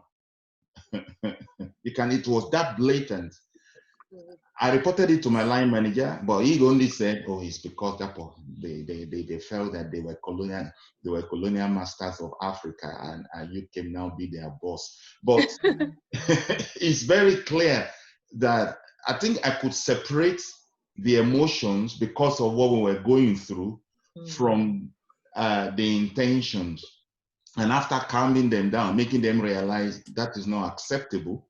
And by the way, what used to happen here, the context has changed. If we don't do things differently, we will all lose our jobs. So I think it's also realizing the context. I've been in another meeting where the global president, who came from a part of Europe that I know they're typically very racist, said some words, you know, not directly to me, but you will know I was the only black person in the room. It was an executive meeting. It was referring to me. But immediately the head of HR jumped in because he realized what was happening. And after the meeting, called me to my office, to our office, and apologized and said, please, I saw what was going on. I will speak to him, but don't take it further. You know, so yeah. Thank you, sir. Sorry, before you ask the next questions, Rose, I understand you have to leave. You know, really, really, really appreciate you. And in fact, we really like, you know, thank God for your life or having to sort of accept this invitation, especially we moved the program, you know, 1 week, you know, forward again, you know, amidst all the other visit schedules and things that you have to do. Already you're in a car going for your next appointment, juggling, multitasking and everything. More grace to you. I mean, look forward to being able to sort of work together more in future. You're definitely one of my go-to persons now. So you've actually, you know, definitely you'll be hearing from me. So God bless you real good. Yeah. All right. Thank you so much. God bless. Thank you so much. God bless you. Thanks, Rose. Bye. Thank you. Anything, Sister Bunny, you wanted to add anything to what Minister Dapo said, or you're okay for me to move on? No, I think we've done enough with that one. Okay, fantastic. Now, I know we've heard a lot from each of the panel members. Each of you said this, and it's quite interesting. Each of you spoke about being yourself, you know, staying comfortable with who you are and all of that. But it's interesting that we do have a question here. So despite all the advice you've given, this question goes, work says, bring your whole self to work, including cultural identities, etc. I don't feel comfortable as I'm the only Black person. What do I do? So although you're giving that advice that yes, we should bring it, yes, you should be yourself, how do we deal with people who don't feel comfortable being the only Black person in that office? What advice you can give to them? I think so. For me, I think it's something to realize that the more senior you are with any board, at any level, you will be the only. So I think what I would say to that person is being able to deal with it. It's really important. Within most organizations within the UK, if you do aspire to the senior level, you will always be the only person. But I think it's talking about it. It's talking about who you are, what you stand for, where you come from. And I do that a lot, unapologetically. And I will actually say it out. So I'll actually say, but you guys know I'm the only person of color here. So when I talk about things linked to race, you really need to listen to me. You know, and you know, I try to put any uncomfortable air on the other person to say, it might be awkward, you know, but you cannot always speak to me about things. So during this George Floyd, God bless his soul, Black Lives Matter, people were kind of pity-patting, not knowing what to say. So I actually spoke to my line manager recently. I'm like, you know what, 3 weeks on, we've looked at the disproportionate death of BAME people. George Floyd happened, there's a lot of emotions running high. Not one of you within my senior management team had the sense to contact me to find out how I was feeling about this. You know, I am the only, so I actually put my difference out there and I speak about it openly. And I think it's something, as I said, it's you making that decision. No one can make it for you. Some people are not uncomfortable, but the only thing that I want to say is that if you do want to progress within any profession within the UK right now, you will be the only. So get used to being comfortable about it. Get used to being bold about it. We are all unique. I was speaking to someone yesterday and they said, oh, ethnic minorities were really colorful. I will have my big laugh. I will have it. I will talk about myself. I'm eating jollof rice. Don't look at me. It's got too much pepper. You will go red if you start eating this stuff that I'm eating. I put it out there that don't come and be, you know, in a kind of funny way. When we have Black History Month, I'm really out there talking about where I'm from, asking them to have some chin-chin and plantain crisp and warning them it could be quite tough. So there's something that you can do, especially I always try to use a hook. National Inclusion Week, Black History Month, actually share a bit more of my culture and where I'm from. But it's really important that you feel comfortable about it. You have to. And it's something that no one can tell you how to do that. You have to get used to doing that yourself. Yeah. Can I just be, I don't like, I always like, can I just be the other advocate? I hate using the word devil's advocate. Could it be it's because you've attained a sort of senior position that makes you feel more comfortable doing that? Perhaps if we're talking about somebody who's, you know, in a low-level management job, do you think they might, I'm not talking about the food and the other aspects, but like sort of like in your, not in your face, but sort of directly being able to challenge their sort of ignorance? I'm trying to sort of, because somebody may be thinking, well, it's okay for you, you're the deputy director, you've achieved one or two things, it's okay for you to say that, but you don't know where I am. So it doesn't have to be. Yes, ma'am. So I started, as I said before, I started as an executive officer, and I haven't changed.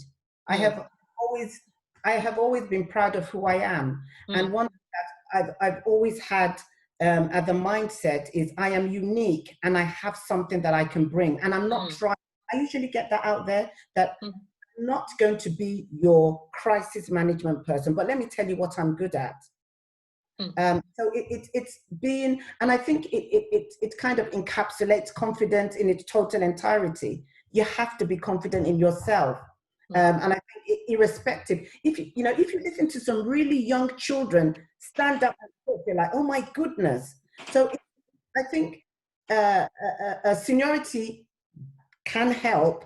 However, I've always been this way. I've always been quite resolute in who I am and focused on, this is who I am. These are my strong points. I have some things I want to develop. I will work on them, but I bring with me my culture.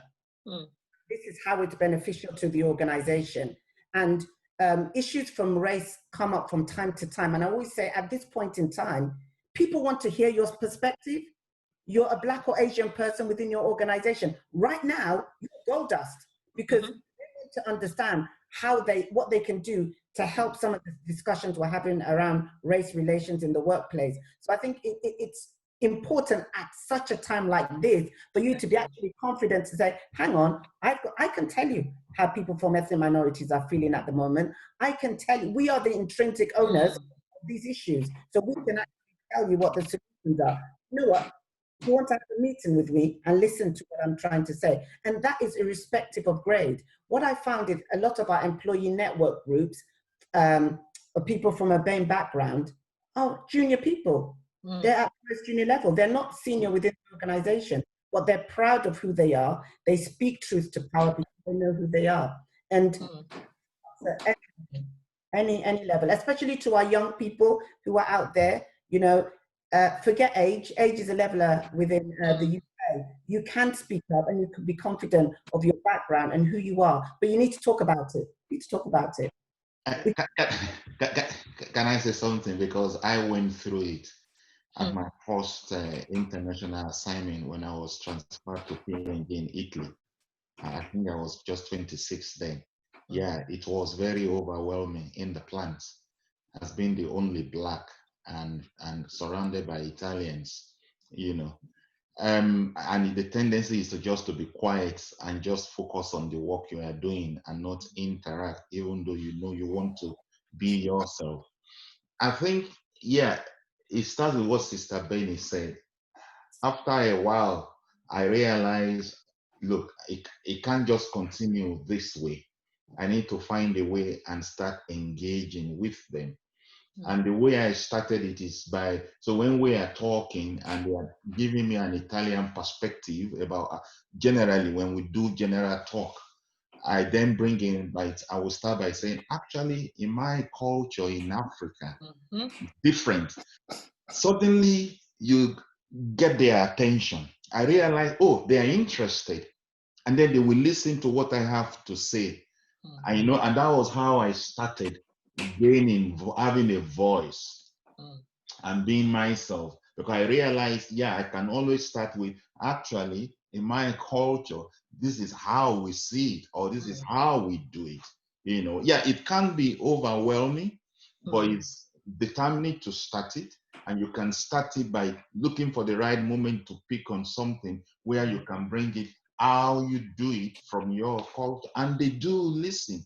And genuinely want to know, want to learn from you. And suddenly you realize that, yeah, I can be myself. And as you do that regularly, you get used to doing it. And then you become yourself. Thank you. Thank you. Thank you very much. Now, the next, for the sake of time, I've got two questions which I'm going to address at the same time. I think, Sister Bernie, you spoke about BAME networks. Someone is asking, are there any BAME networks across the UK that I can join to increase my knowledge on race matters? And at the same time, a separate question. This one is specifically referring to universities. Do universities and higher institutions have BAME networks? I want to encourage my child who is going to university so that she can join them. Over to you, please. So networks.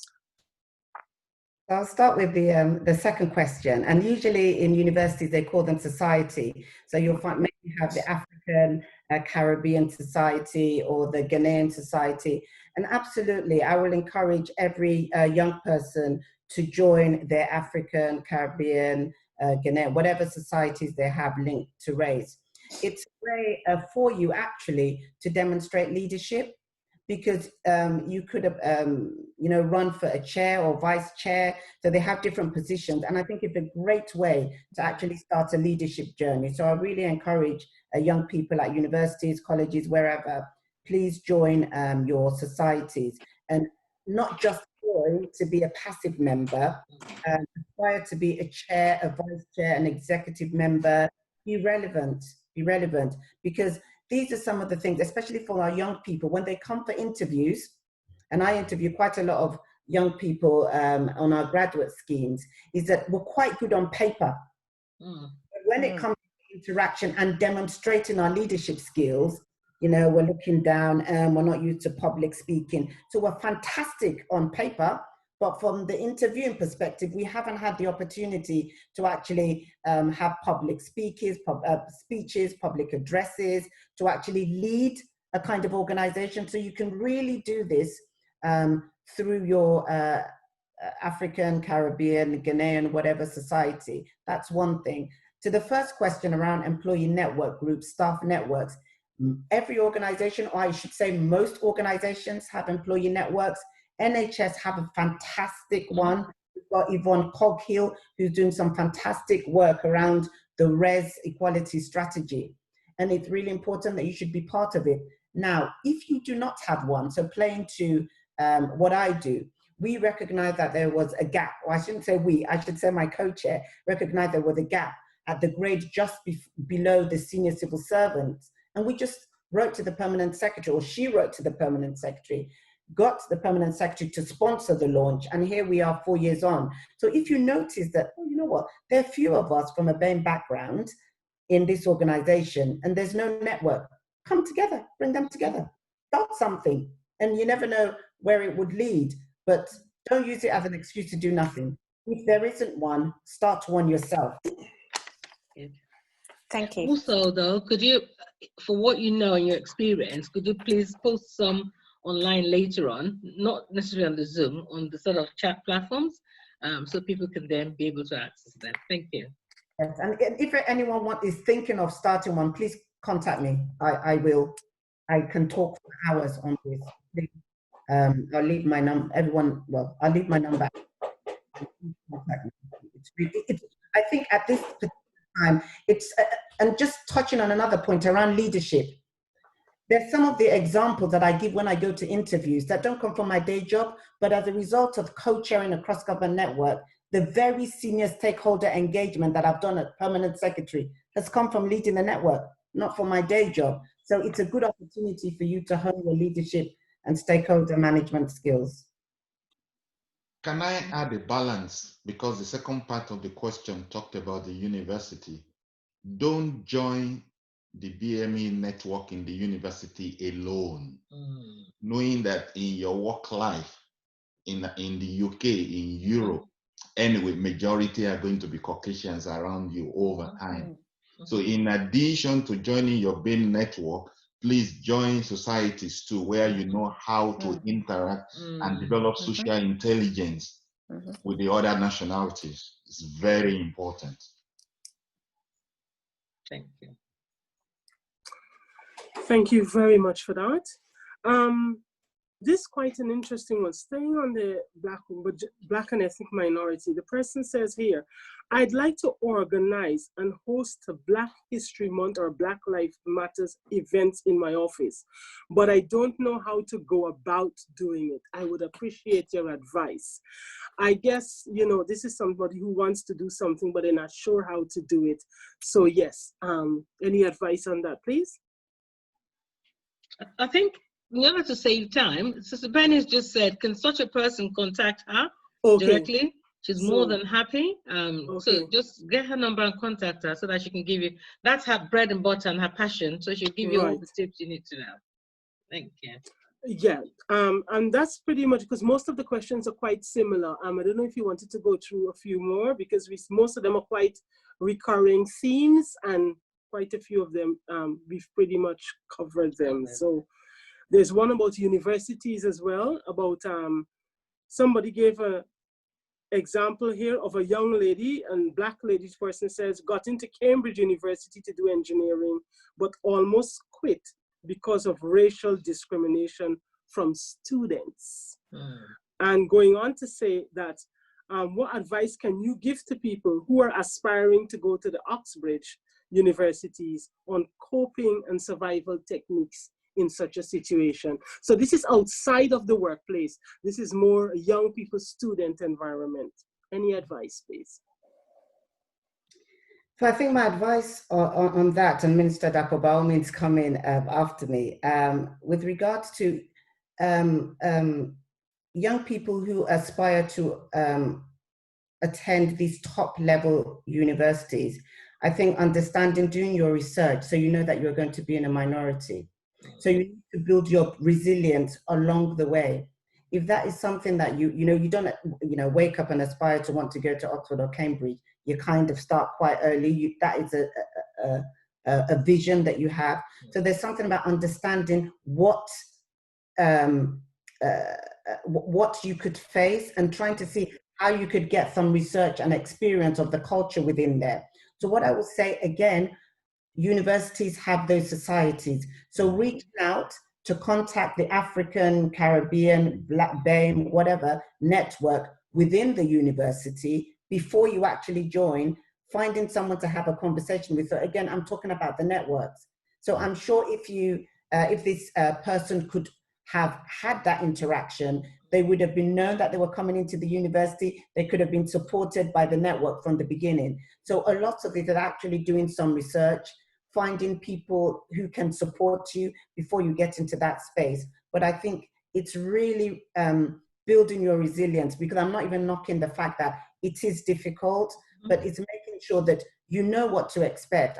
I mean, some of the things that have helped me in the past is adopting the right mindset. So I know that this is what I'm going to expect. So I'm going in toughened as, really tough, knowing that this is the environment that I've got to navigate. But I've done some homework before and found some people who, and it happens all the time. I'm sure Minister Dapo can say it as well. I have those days where I'm like, that didn't just happen, did that happen? But then I've to call on who's more senior than me, who's gone through this, to say, how did you get through this? What advice and what tips can you give me? So kind of having that body system, somewhat go-to system, someone who can build your resilience. So it's doing some research, reaching out before you actually join the university, and trying to get through some of it. But I'm not knocking the fact that it is hard. And of course, if a person is a Christian, I think definitely calling on God on this particular point, because sometimes within your prayers you need to be quite specific. What do you want, and it's really focusing on that aspect to ask God to deliver you from it. But yeah, no, you've answered. Nothing more right. Well done. Great. Before we round up tonight, and to thank the panelists, I just want to say something quickly regarding that last question. I'm kind of imagining from the names I'm seeing here that most of us are parents.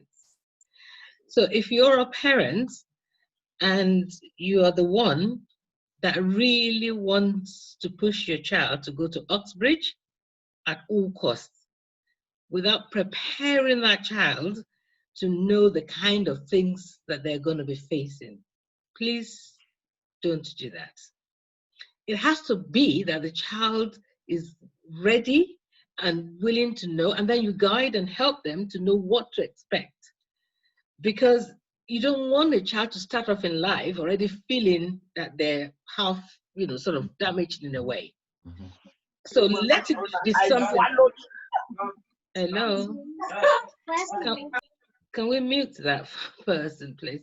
It's important for us as parents to prayerfully support our children, but more importantly, let it also be something they're prepared to do. And then also, of course, Bible says we can do all things through Christ Jesus who strengthens us. But there has to be the aspect that you psychologically believe that no matter what it is, this mountain, who is this mountain before Zerubbabel? But if you don't even think you're going to face a mountain at all, then that's going to be difficult. Mm-hmm. But if you already believe that there is no mountain that you can't cross, then you've got a head start. So it's important. I just want to chip that in for us as parents who feel, the dreams that you couldn't fulfill, don't think you must, leave it out in your children. Let them be. And let them be who they're going to, there is a fine balance between not doing nothing and pushing. We need to be in the middle. And I think, it's important so that the child who's going to be an young adult can rise up to that and be who God has called them to be. And by God's grace, they'll be, ahead out there. We need more and more of our younger ones growing up to take positions, in the corridors of power, in the civil services, as directors, as chief execs, and they need to be able to sit at the table and, make a contribution and make things. We're not just here to just mark the time. And I know that God's hand that is upon each and every one of us will continually strengthen us, uphold us, and put that, which is already prepared for us to live at such a time as this. The stage is set. The BAME community is much in demand. As a person listening tonight, know that you know that you know that whatever God has put in your heart, with prayer, with grace, with favor, in this new beginning, go for it, and the Lord will make a way for you in Jesus' mighty name. So tonight, I just want to use this opportunity once again to thank Sister Benny. Thank you so much for always availing yourself in every way, shape, or form. As you continually, the Bible says, he who waters shall be watered back. As you continually give of yourself, Lord will open doors of favor for you, for your children, for your family, for your household, and everything that you're trusting and believing God for, it shall come to pass in Jesus' name. God bless you. Thank you so much to your friend as well, Rose. So a big thank you to her. We appreciate her, and we'll be inviting her once again for something else in future, because we know she's got a lot of things, to share with us. So thank you for inviting her and also bringing her along as well. Minister Dapo, thank you so much. You're the only Black man in the global organization. May the Lord continually shield you and continually watch over you, and you're going out and you're coming in. You're a voice to the nation. You're a voice representing not just, the Nigeria, you're representing the BAME community, you're representing the children of God, more importantly. And that voice of yours, God will continually use it. The seat which you're sitting on will never be shifted. It will continue to go higher in Jesus' name. Amen. And the Lord will perfect everything that concerns you, your family, and your household in Jesus' mighty name. So the two wonderful ladies sort of coordinating, Pastor Caroline and Sister Jackie, God bless you. We know we can't see your face, but we know your voice of faith will never go down in Jesus' name. And to the people in the back room, to Jimmy, to Jeremy, God bless you. Thank you for making it such a wonderful event again tonight. And I personally have been so blessed again tonight, and I know there's something that each one of us can run with and apply to our lives. May the Lord bless you all. May the Lord cause his face to shine upon you. Apologies from Pastor. He has had to, drop off to go and attend to another matter, because he was hoping to also round us up. But, so you're hearing from me. And I know that God himself would keep us all, watch over us all. As we go to sleep, we'll wake up well tomorrow in Jesus' name, to go to praise the Lord, even in the house of the Lord, either virtual or actual.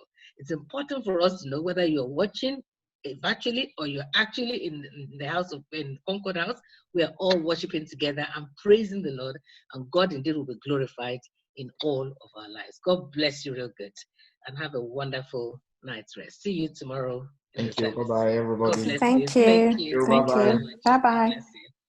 Thank you. Bye-bye. Good night. Bye. Good night. Bless you all. Good night, man. Thank you very Bye. much. Presentation.